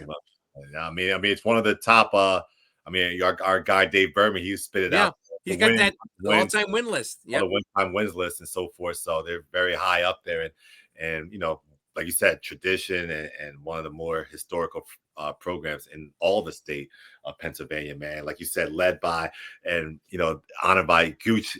Wayne Thomas was one of the ones to keep that tradition going, man. He's going to be honored tomorrow, ladies and gentlemen. Get to Allen High School tomorrow. The ceremonies begin around 12 o'clock at Allen High School. Wayne Gooch Thomas will be. And it's open to the public. Just come on in. Come on in. Get to the games. Let's get them to the games. Come watch these kids play. Come watch the boys play. And that ain't just for Allen. I'm speaking for. I don't care what school they go to. Everybody, you're right. Out there. You're right, Coach. Go watch the kids. Where have all the people gone? Where have all the people gone? Look, I don't know where they are. And like I said, Allen, I don't care if he may go. I don't care what school it is. You would see the difference people would see in teams. It would blow their mind. Just by crowds. I promise you, it would be so different. I'm telling you what. And hopefully they listen to us. I've seen you out there at Cedar Beach during Awesome Fest. Yeah, we get great crowds. Yeah, and I guess it's that you can see so many teams and so many games in one shot. But I always say we get great crowds in July. Why can't we see those same crowds in January and February? The same crowds. They're 4 and 5 deep around Court 1 at Cedar Beach in July. I want to see that same kind of excitement in the wintertime. In the winter, right? And that's what I'm saying. Get out the house and come out and get into, Get in these Phillies. Let's fill these gyms up. I'm telling you, man. I want to see it. We got to push it a little more. Maybe we push it a little bit. They'll listen to us too. I don't know, man. We'll try. You got to keep pushing it, man. Keep pushing it. Like I said, I think once I always say that when the talent reaches that, when we have good players, we have players that are at caliber. That shouldn't be the case, though. I agree with you guys. Guys should come and support these games regardless. But when we have high level players, good players, someone that the people want to see, they come out there and come and check. They come out then, yeah. Like I said, it needs to be a lot more consistent, though, man. But people come out tomorrow night. Come out to Allen Stewart's gym, John Don Moyer Court to come see John Donmore is one of his best players to ever step out there. Wayne Gooch Thomas, we appreciate you, Gooch, for coming on. I'm sorry, I didn't mean to yell at you like that to start the show off. Hey, man, don't worry about it, man. Talk to me right though, Gooch. Don't come out here talking that other stuff. Like, I'm feeling good. I'm feeling tremendous. Now we're feeling awesome right now. We're feeling awesome right now. Yeah, I better be careful, Keith, man. Last thing you want is Gooch to put one of these in your face, man. I mean, put that thing to your screen, man. Gooch, you might swallow the whole screen when you put that claw up there, man. The biggest hands you've ever seen. Those claws right there, man. He gets it done, man. Gooch Thomas, man. We appreciate you. We'll be out there tomorrow to come and see you, man, Gooch. I'll be out there. I'll be out there, Gooch. It'd be great to see you back in that. I'll see you. All right. Hey, I'll see you guys there. I'll definitely be there. Yeah, Randy will not enjoy be the there. moment. Enjoy the moment. You'll not be there, man. Oh man, so we'll see you, Gooch. All right, man. We've set a record, man. I think we're churning toward what, about 2.5 hours. Yeah, we started about 9. Here about 2.5. I mean, we didn't 2:16. I see in the clock. We set a record tonight, Toom. I didn't even get through any of the high school stuff, really. You know, like we didn't even get through yeah, we talked to Poconos. I didn't even talk too much about much of the high school stuff, man. But just a quick shout out to Jake. You know, it was my first visit to Lehigh Christian this past week. Shout out to him. You were out there, Keith, man. Hitting 2,000 points. You know, he doesn't have much around him, you know, but the kid works hard. He's a basketball savant. I mean, he just is dedicated to the sport. He's also dedicated to that school. He's a devoutly religious gentleman. Sure. He could play elsewhere. He could play at a lot of places, including in the EPC, but he wanted to stay there, and he's going to go down as one of the all-time greats. You know, only 8 guys have ever scored 2,000 points. And this kid is, they're never going to forget him at Lehigh Christian Academy. I can tell you that. I was glad to be there to document history this past week. Indeed, man. Shout out to Jake Lewis, man. Sensational season. We'll pull up some of you tonight. Oh, 100%. That was the craziest defense I had to play against. 3 to 4 people, and I just had to use my ability and my athleticism to really get past them. Backdoor cuts, just play aggressive, play physical, and that's how I was able to get all those points and surpass 2,000. And I'm so blessed. To have that achievement. I know you wanted it tonight. You're going to get it eventually. I think you have 4 games or something like that, maybe more left. But with this crowd, with this anticipation, media here tonight, I'm sure you really wanted to get it done. Oh, 100%. I wanted it all game. I was just looking for the shots, trying to get open, and I was telling my teammates just to don't let the pressure get to you, and I'll be open. I will be open. I'm not going to get locked up the whole game, and that's what teams don't understand. You're not going to lock me up. Were you pressing just a little bit? Huh? Were you pressing just a little bit because you knew how badly you wanted it tonight? Yeah, just a little bit. I assume you maybe make a higher percentage of free throws than you did tonight. I should have made more free throws. That was my bad. I'll work on those more in practice. Tonight. Yeah, I mean, it's a quick run there. And as the interview continued on, he did talk about, you know, why he stayed there and so forth. And he talked about, you know, the kids looking up to him at that school. He's been there. He's stable there. His faith. And so forth, his strong belief in his faith, and that's why, you know, he's there originally. So that's why, you know, basketball is not going to trump that. So, shout out to him, man, and sensational career, 2,000 plus points, as Keith said, only 8 people in the history of the Lehigh Valley. Some of the greatest names, in local basketball, starting with the legend himself, Larry Miller. And, you know, Ray's on that list. Keith, when you start talking about legends, I knew we were going to hear about Larry Miller. God, you know, Larry Miller, bless him, sensational. Larry Miller was the man. I mean, I was only a little baby. I was only 3 years old. But they tell me that I was at his games. They would roll the stroller in at these gyms. But I never covered Larry. I got to know Larry, great guy, All-American for Dean Smith at North Carolina. I don't want to go back and go through all that stuff again, but I covered most of the other guys. Billy McCaffrey's on that list. The great Antoine Hubbard from Salisbury is on that list. Ray Barbosa's on that list. Muhammad's on that list. Yeah. Tommy Kresge, who had a great career up at Lehigh, and he's on that list.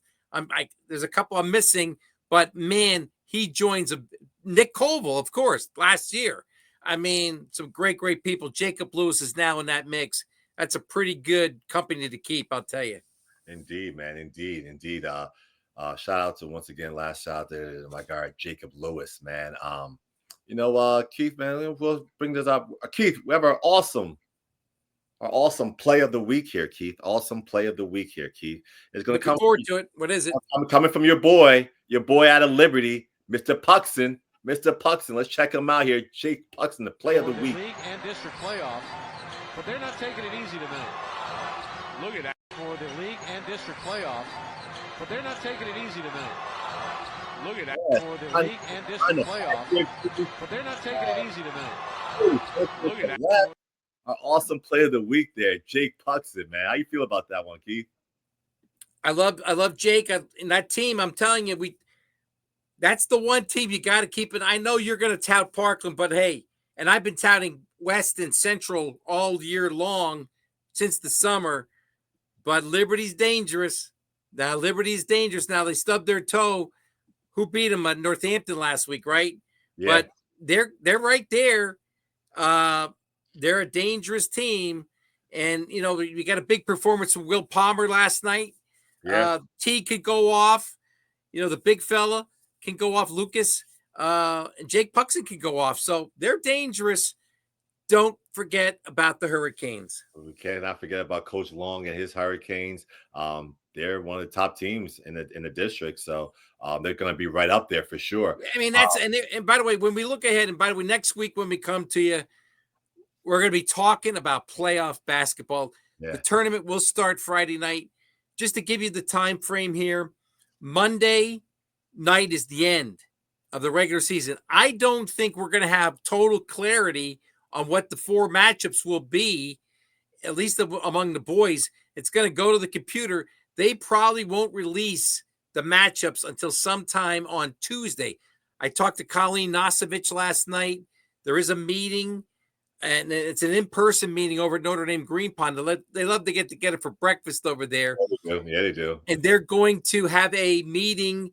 They'll sort it all out. Sometime I anticipate on Tuesday afternoon, they're going to release the brackets for both the EPC boys and the EPC girls. And we're going to tip this thing off on Friday night. Now, the boys are going to jump. Now, we're going to everybody's going to enjoy the Super Bowl. Yeah. Super Bowl Sunday, February 9th.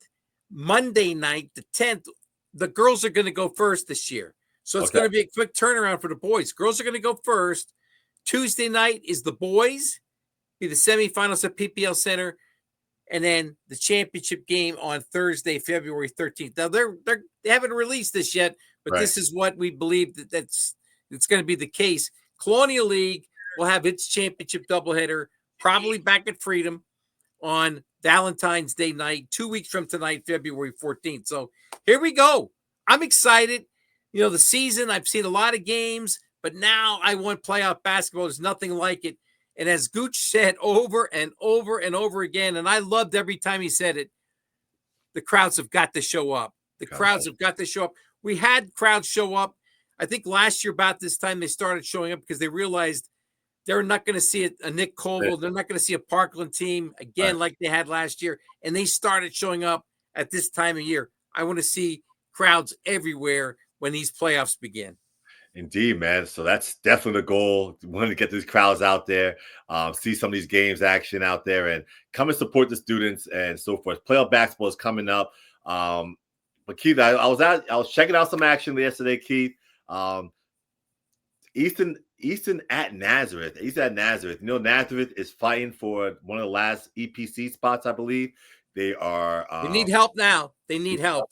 So I think it's Nazareth, Allen, and Freedom, I believe. Yep. The last 3 teams fight for that 8th spot. Yep. I think Freedom has their last game is against Northampton. Yes, that's a biggie. That is a big one. Monday night. That's the game I might be at on Monday night. I was looking at it. Where do I go? Where do I go? Seeing a lot of Central. Yeah. They're going to play at Allen. I don't think I'm going to do that one. Parker's playing in Mason. I'm not covering that one. That might be the place I go. Liberty's playing Nazareth. So either Liberty Nazareth at Nazareth or Freedom hosting Northampton. Those are two matchups that could determine that final 8. Yes, and I still think it's going to go to the computer. I really do. Yeah.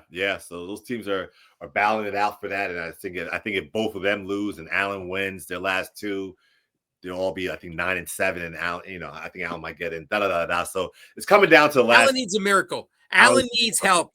First of all, they got to beat Central Catholic. That's a tall order right there. I think they'll take care of Deriff tomorrow. But they got Central coming to Seward's Gym on Monday night. Maybe they could do it. They got blown out at Rockney. I don't know. But Allen needs to win out, and then they're going to need some help. So we'll see. That would be a lot of fun if the Canaries were back in the mix. Always fun to have the Canaries in the mix there for certain, man. But like I said, man, out there, check out Easton Nazareth. Easton ended up winning the game, Keith. Easton has some nice talent out there, Keith. They're coming on. If they should have started a little sooner, Toom. They've been playing great basketball the last 2 weeks. They have been. I mean, they got some strong, like, obviously you can tell the football players, like some strong guys in the paint that really held it down in the paint. But they're young talent. They have some nice young talent. I think Eric Jacobs. Eric Jacobs. I talked to Eric 2 summers ago. I was actually it was to benefit Andy Donatelli's wife, who she passed away, and they have a fun. And I was in a walk with Eric Jacobs and some of the Easton players a couple summers ago, and he said, we're going to take our lumps, but we're going to be the talent is coming. It's coming through the pipeline. I think it's arrived. Now, had they started playing a little bit better earlier, they would be in this mix. I think they've won something like 4 in a row and 5 of their last 6. They're playing good basketball. Unfortunately, it's probably not going to be good enough to get them into any of the tournaments coming up. No, it's not going to be good enough, unfortunately. And yeah, I mean, what's his name? Coach Jacobs.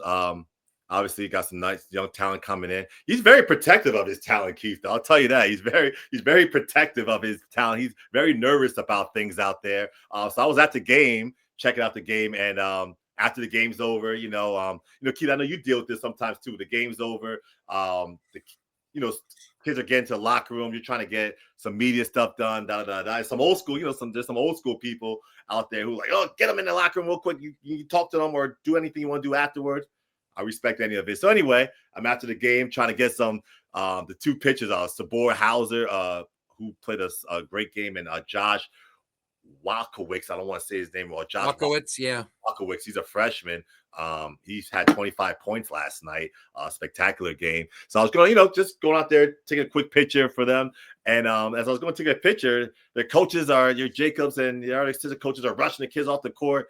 Get out the, you got come on, get in the locker room, let's go. So, I ain't take nothing of it. I was all right, you know what? Maybe it's an old school coach philosophy here, Keith. They want to get to the locker room as soon as possible, get their speech on, and media can talk to them afterwards.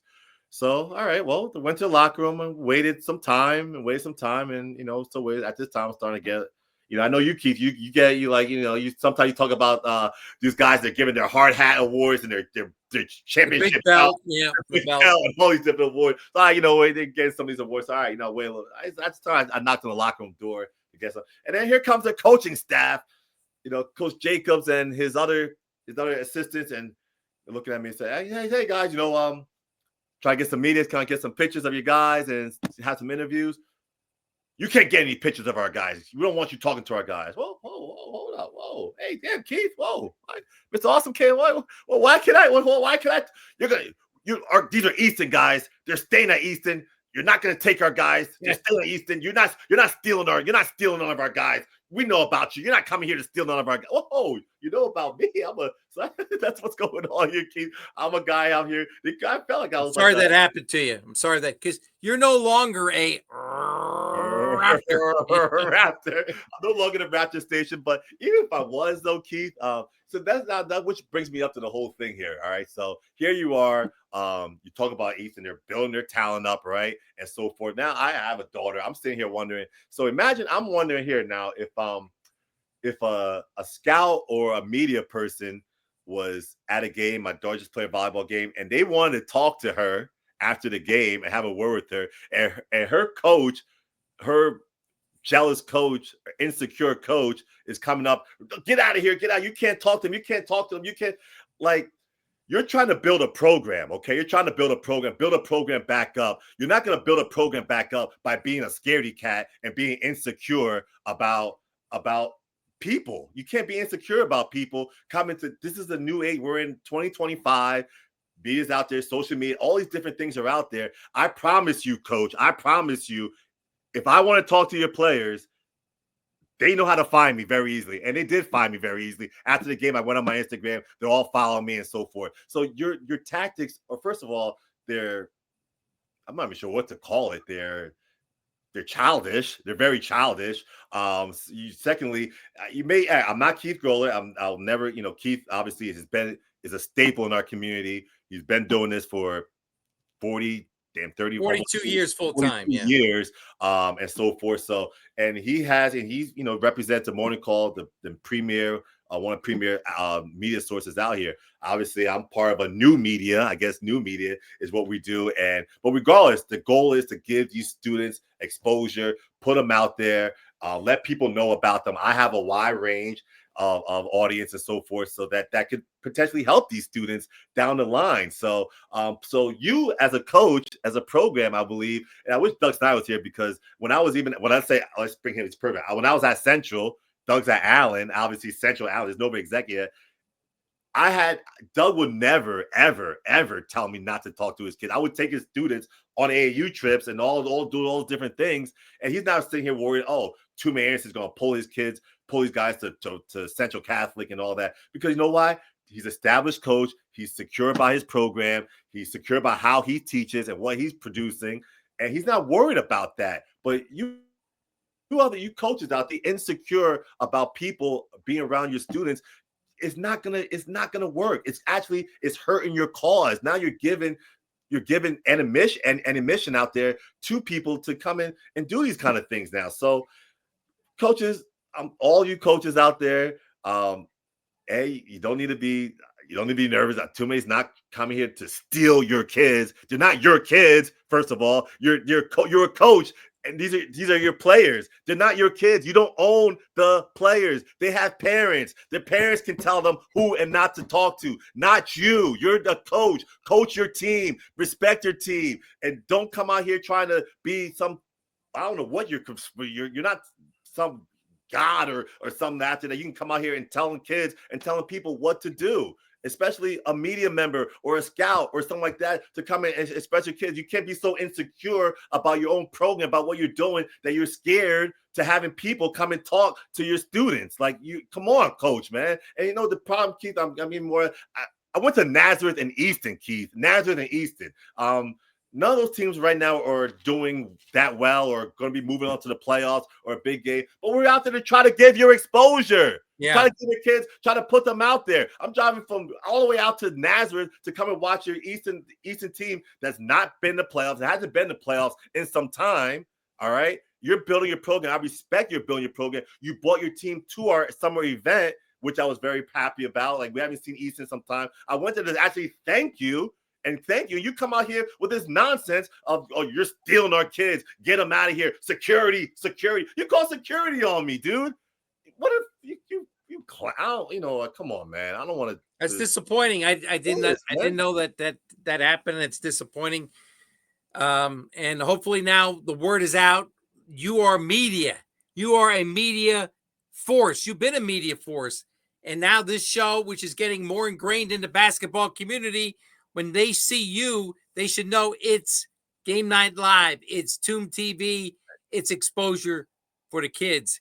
And the kids want to be on Toom TV. They want to be on your Instagram, your X. Yeah, sure. I mean, they definitely. I mean, I think we just got to get rid of some old feelings or whatever, and old associations and this kind of thing. I know Easton's been burned. I mean, Easton has lost some talent in all sports. I hear it about it all the time. But you can't penalize you for. They're not losing talent because of Toomey Anderson. That's right. They're not losing talent because of Toomey Anderson. You're absolutely correct. I mean, the kid, who's the star kid that went, and they would have been very, very good for a while. We lost him. What was the kid's name? Easton. I'll tell you, Easton. They lost Aaron Clark at that. That's him. At this time, Easton. You talk about state champions. Easton could have been a state champion. Yeah. They had this time. Aaron Clark. You had Kobe McGee. You have Jaleel Shank. Isaiah Washington, this is why they have. I guess this is why they have this protective feeling, but they can't hold it against you. It wasn't your fault that those kids left. It's your program. It's your program. Okay, establish your program. And Eric's only there a couple of years now, so you got to almost go back to the preceding coach, Ben Childs, who is now, and I like Ben. Don't get me wrong. Ben is up there at Bangor now. He's assistant with Colin Kessler at Bangor. Doing this thing, they're doing their thing, and so forth. And Coach Child, and sometimes you can't control it, man. Sometimes, Aaron Clark, he sees, all right, you know what, man, I have an opportunity to go to St. Benedict's or I forgot the last school he ended up being at, Brewster Academy. Like, these are some of the premier schools in the country. Like, you can't, there's no disrespect to Coach Childs on some of that, but it's like, guys, man, you handle your program, handle your staff, handle your build within, and you know what? If somebody comes in, if your student leaves, it's not because of what you're doing. It's because of whatever else passion they have. There are choices people are going to make, whether I want to go to Wawa, I want to go to Sheetz. I like Sheetz. Maybe Go Order is better. The Wawas, the Hoagies are better. Like, people are going to make their choices of what they want to do. And it's not because they're not doing it because I know, damn, Keith, I know I'm awesome. I am awesome, and but y'all give me a lot. Y'all give me too much credit sometimes for this stuff. Like, I can't snap my fingers and say, all right, Johnny, you're going to come over here with me and you're going to get a scholarship and everything's going to be super. Everything's going to work out for you. And it's all going to be good. Like, I don't have that kind of, you guys give me too much credit for some of this, man. I don't deserve that. It's not because of me. All right. First of all, the students, their talent is always what propels them. Yes, I got a big mouth. I run a mouth. I talk a lot. I talk fast. I get to the right people, and hopefully it works out. But it's nothing about stealing. I ain't stealing your kids. They're not your kids, and I don't steal. So stop you putting that association with me. I got a problem with that. So I'm dressing it here now because when I see well you, done. Again. It's well done. I hope a lot of people see this. Well, my feeling too, and what I love, Dwayne Chess. We've been over this over and over again. Sure. And it's almost like, okay, Keith. Well, you wanted to coach. You wanted to cover a team that I think had a chance to make some noise in the state tournament and actually got to the state tournament the last 2 years, even without some of these guys. I mean, Blake Hargrove, Dwayne Chess. I mean, I personally wish they were still Liberty Hurricanes, but it's not about me. It really, truly isn't about me. It's about them and what's best for their future. I kind of think sometimes they get sold a bill of goods. And they go for what they think all the pastures are greener elsewhere and there's better opportunities elsewhere. Maybe it is, but I do know we produced a lot of talented kids that stayed where they were supposed to stay, like Darren Hilliard, like Nick Koval, like Tyrese Martin. Muhammad Ali, Yeah, Muhammad gets to the national championship game, and they stayed. They didn't leave for a prep school. They didn't reclassify. So I get personal. It gets me bothered but it's selfish. It's selfish. It's me, Keith Groller, who's tired of us bringing back wrestling championships every year and hearing how great wrestling is. Having that long ride on 222. Keith, you're tired of that long ride on 222, huh? No, I'm tired. I'm just tired of. I'm tired long of ride hearing about from Reading. The long ride from Reading on 222. We always lose on that ride. Yeah, I just told you about it a half hour ago how I hate that ride. It's been in the past. It's always been Geigel. That is the graveyard for our teams. Usually in the second or third, or even the 1 year with Beck and Ryan Young, it was in the Eastern semi. That was Ray's last year. That was the Eastern. So I feel we have talent. But for whatever reason, it just seems so damn hard for us to get, Philadelphia Catholic League, Philadelphia Public, they're no factors in wrestling. No. They're no factors. No. Nobody's wrestling down there. No. And if they are, they're not that good. But it just frustrates me as the basketball guy for 4 decades now at the paper. that I think in the last 40 years since 1986. Now you're talking 1986. We've had one champion, and that was Allentown Central a couple of years ago. So that's where my frustration comes through. And I sometimes forget that kids have got to look out for themselves, and they think the Hunt School's the better place than Liberty, better opportunities, or wherever Chess went. I can't remember. I guess he was up in Rhode Island or wherever he went. Yeah, St. George up in Rhode But Island. it hurts. I want, because it's selfish. I want to see, I want to get to cover these kids. I want to get to cover Blake. Sure. I'm not going to go over to Princeton to see him. I want to cover him. And it bothers me that these kids, we just had another kid reclassify in football from Freedom's, Shakir Colwell. Very good receiver. He's gone. So, these coaches do, and I will just say this about the coaches: they invest a lot of time for when these kids are little. Right. They build them up, they develop them, they spend hours with them, and then it. sometimes they feel betrayed when they, I get hit it. the road. Now, sometimes it's their own fault. I get that. I understand that, but I could see where they're coming from. Sometimes it gets hurt. They get hurt too. Like, I totally get it, man. I mean, as a former coach, I've seen those situations. Even I'll return to, in the AAU circuit. Okay, so the AAU circuit, that's kind of happening all the time. Some program, like, you have a student, you put a lot of time, and you've been having them since, he's been on your AAU team since 6th, 7th grade. Now he's in 10th, 11th grade. He's playing really well, and a Nike team. Oh, I like that kid. Boop, pluck him, and then you're like, oh my gosh, how could some of these coaches take it really personal, like, oh my God, how could you? I've had you for all this time. You've been training with me all this time. You've been playing our team. We built you up. Da da da da. How could you leave us? And we just have to, at this point, we have to got to take a breath. Understand, like I said, this is a world of choices, and sometimes it's not a personal thing. It's just, sometimes people feel like they've reached their point. And at that institution or at that school or wherever it is, and they're ready to move on to another challenge. And we're going to see one of them on Sunday. Chapman, there's the cupboard's bare, and Sean Mumford knew it. How do you pronounce his first name? Jain? Jain. Jain. Okay. He knew it too. Yeah. And, he could have scored a ton of points at East Stroudsburg South, but it was going to be a tough year. Right. So he did what he felt was best for him.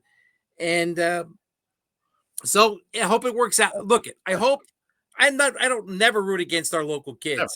I hope it works out for him. But man, would I have loved to see him play a little bit more this year? You bet. He was a big time talent. Sure, and you heard Steve Keller praise what he's doing for Blair. So anyway, it is what it is. Everybody's got to lighten up a little bit.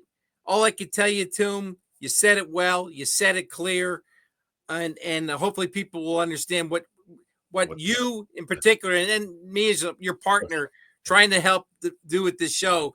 I've had a blast on this show for now 5-6 weeks. I've loved it, and I give you a lot of credit for developing this show. I can't believe that I bring up Tyrese Martin 7 years ago or whatever it was, and you got the video. You were on top of your game, and look forward to seeing you at the games. And we got some playoff basketball to talk about. Yeah, Keith, man. Playoff basketball is coming up here, man. So next Friday, we will be back at Applebee's after the games. Are we? All right. Yeah, we're going back to Applebee's after. I didn't get any food last week. I was so hyped up. They were disappointed. They said, you know what? After the game, after the show's over, you guys come in. You guys eat on us. So I'm gonna have to take you up on that because we're eating good in the neighborhood. My guy, the Kegger, man. 2 hours and 45 minutes here tonight. We set a record. It's a new record out here. The awesome show, Game Night Live. We just can't get enough, man. Appreciate it. If you haven't seen enough of me, check me out. I'll be at Allen tomorrow. Let them know. And I'll be at Parkland all day long for the Hoop Group.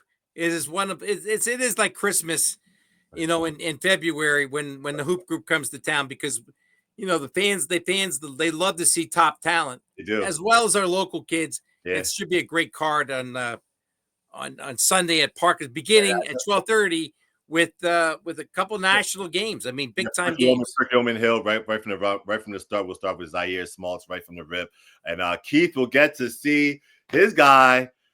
His shirt guy, the Prince of the Poconos. By the way, one more guy. I forgot to mention, Christian Furman stayed too. He stayed. He did all right. I think he's still playing at VCU. Is he not? Yes, he is. He's a starting center at VCU. Another one didn't reclass and that's just, right. They didn't roll it through. So all is well here, man. The awesome show, Game Night Live. Your hosts, Toomey Anderson and the Kegger, Keith Groller. And I think Mr. Nagurny, was it Mr. Nagurny? I think I'm gonna have some new clothes to wear next week. He's gonna hook us up some right. gear is in the building. All you guys watching, please, man. So we want to support you guys. We want to support the show. We want to put you guys out there. So thank you once again, James Middleton and the Prince of the Poconos, Rich Williams, hooking up the Kegger. And he could have got me a button down. I mean, he could have got me a shirt with a collar and buttons, but hey, I'll take it. I'll take it. If it's a collar and shirt, you would wear that out in the public. That these just stay in your house. T-shirts just stay in your house, Kegger. I know that. And as long as I'm not covering West, I'll wear it. I can't do that. You can't do that. Be all over me, but you know. Bro. What a great show, man. We had the Gooch, man. Gooch is a big Paul and Steve Kelly. It was great to go down memory lane with him. Yeah. I mean, I've been doing this a long, long time, and sometimes I forget. Right. I forget. It's like anything else in life. You always think the last thing you've seen is the best thing you've seen. Right. And you got to remember, we had great players in the 80s, great players in the 90s, 20 years ago, 10 years ago. Gooch, certainly one of the best of all time. Terrence Roderick, one of the best of all time. It's great to see them saluted tomorrow at the Canary Cage with Randy Ati and company. Should be a fun day for Allen. It should be a fun day for sure. There it is. Coming up, man. Check it out. Hall of Fame action out there. So here it is, man, with your hosts out there, Keith Groller and the one and only. I don't need to go down that memory lane. That's for sure. Good lane, baby. All right, man. We'll stay awesome, everybody. We appreciate you guys for tuning in here today. We'll see you guys next week, Friday, for Game Night Live.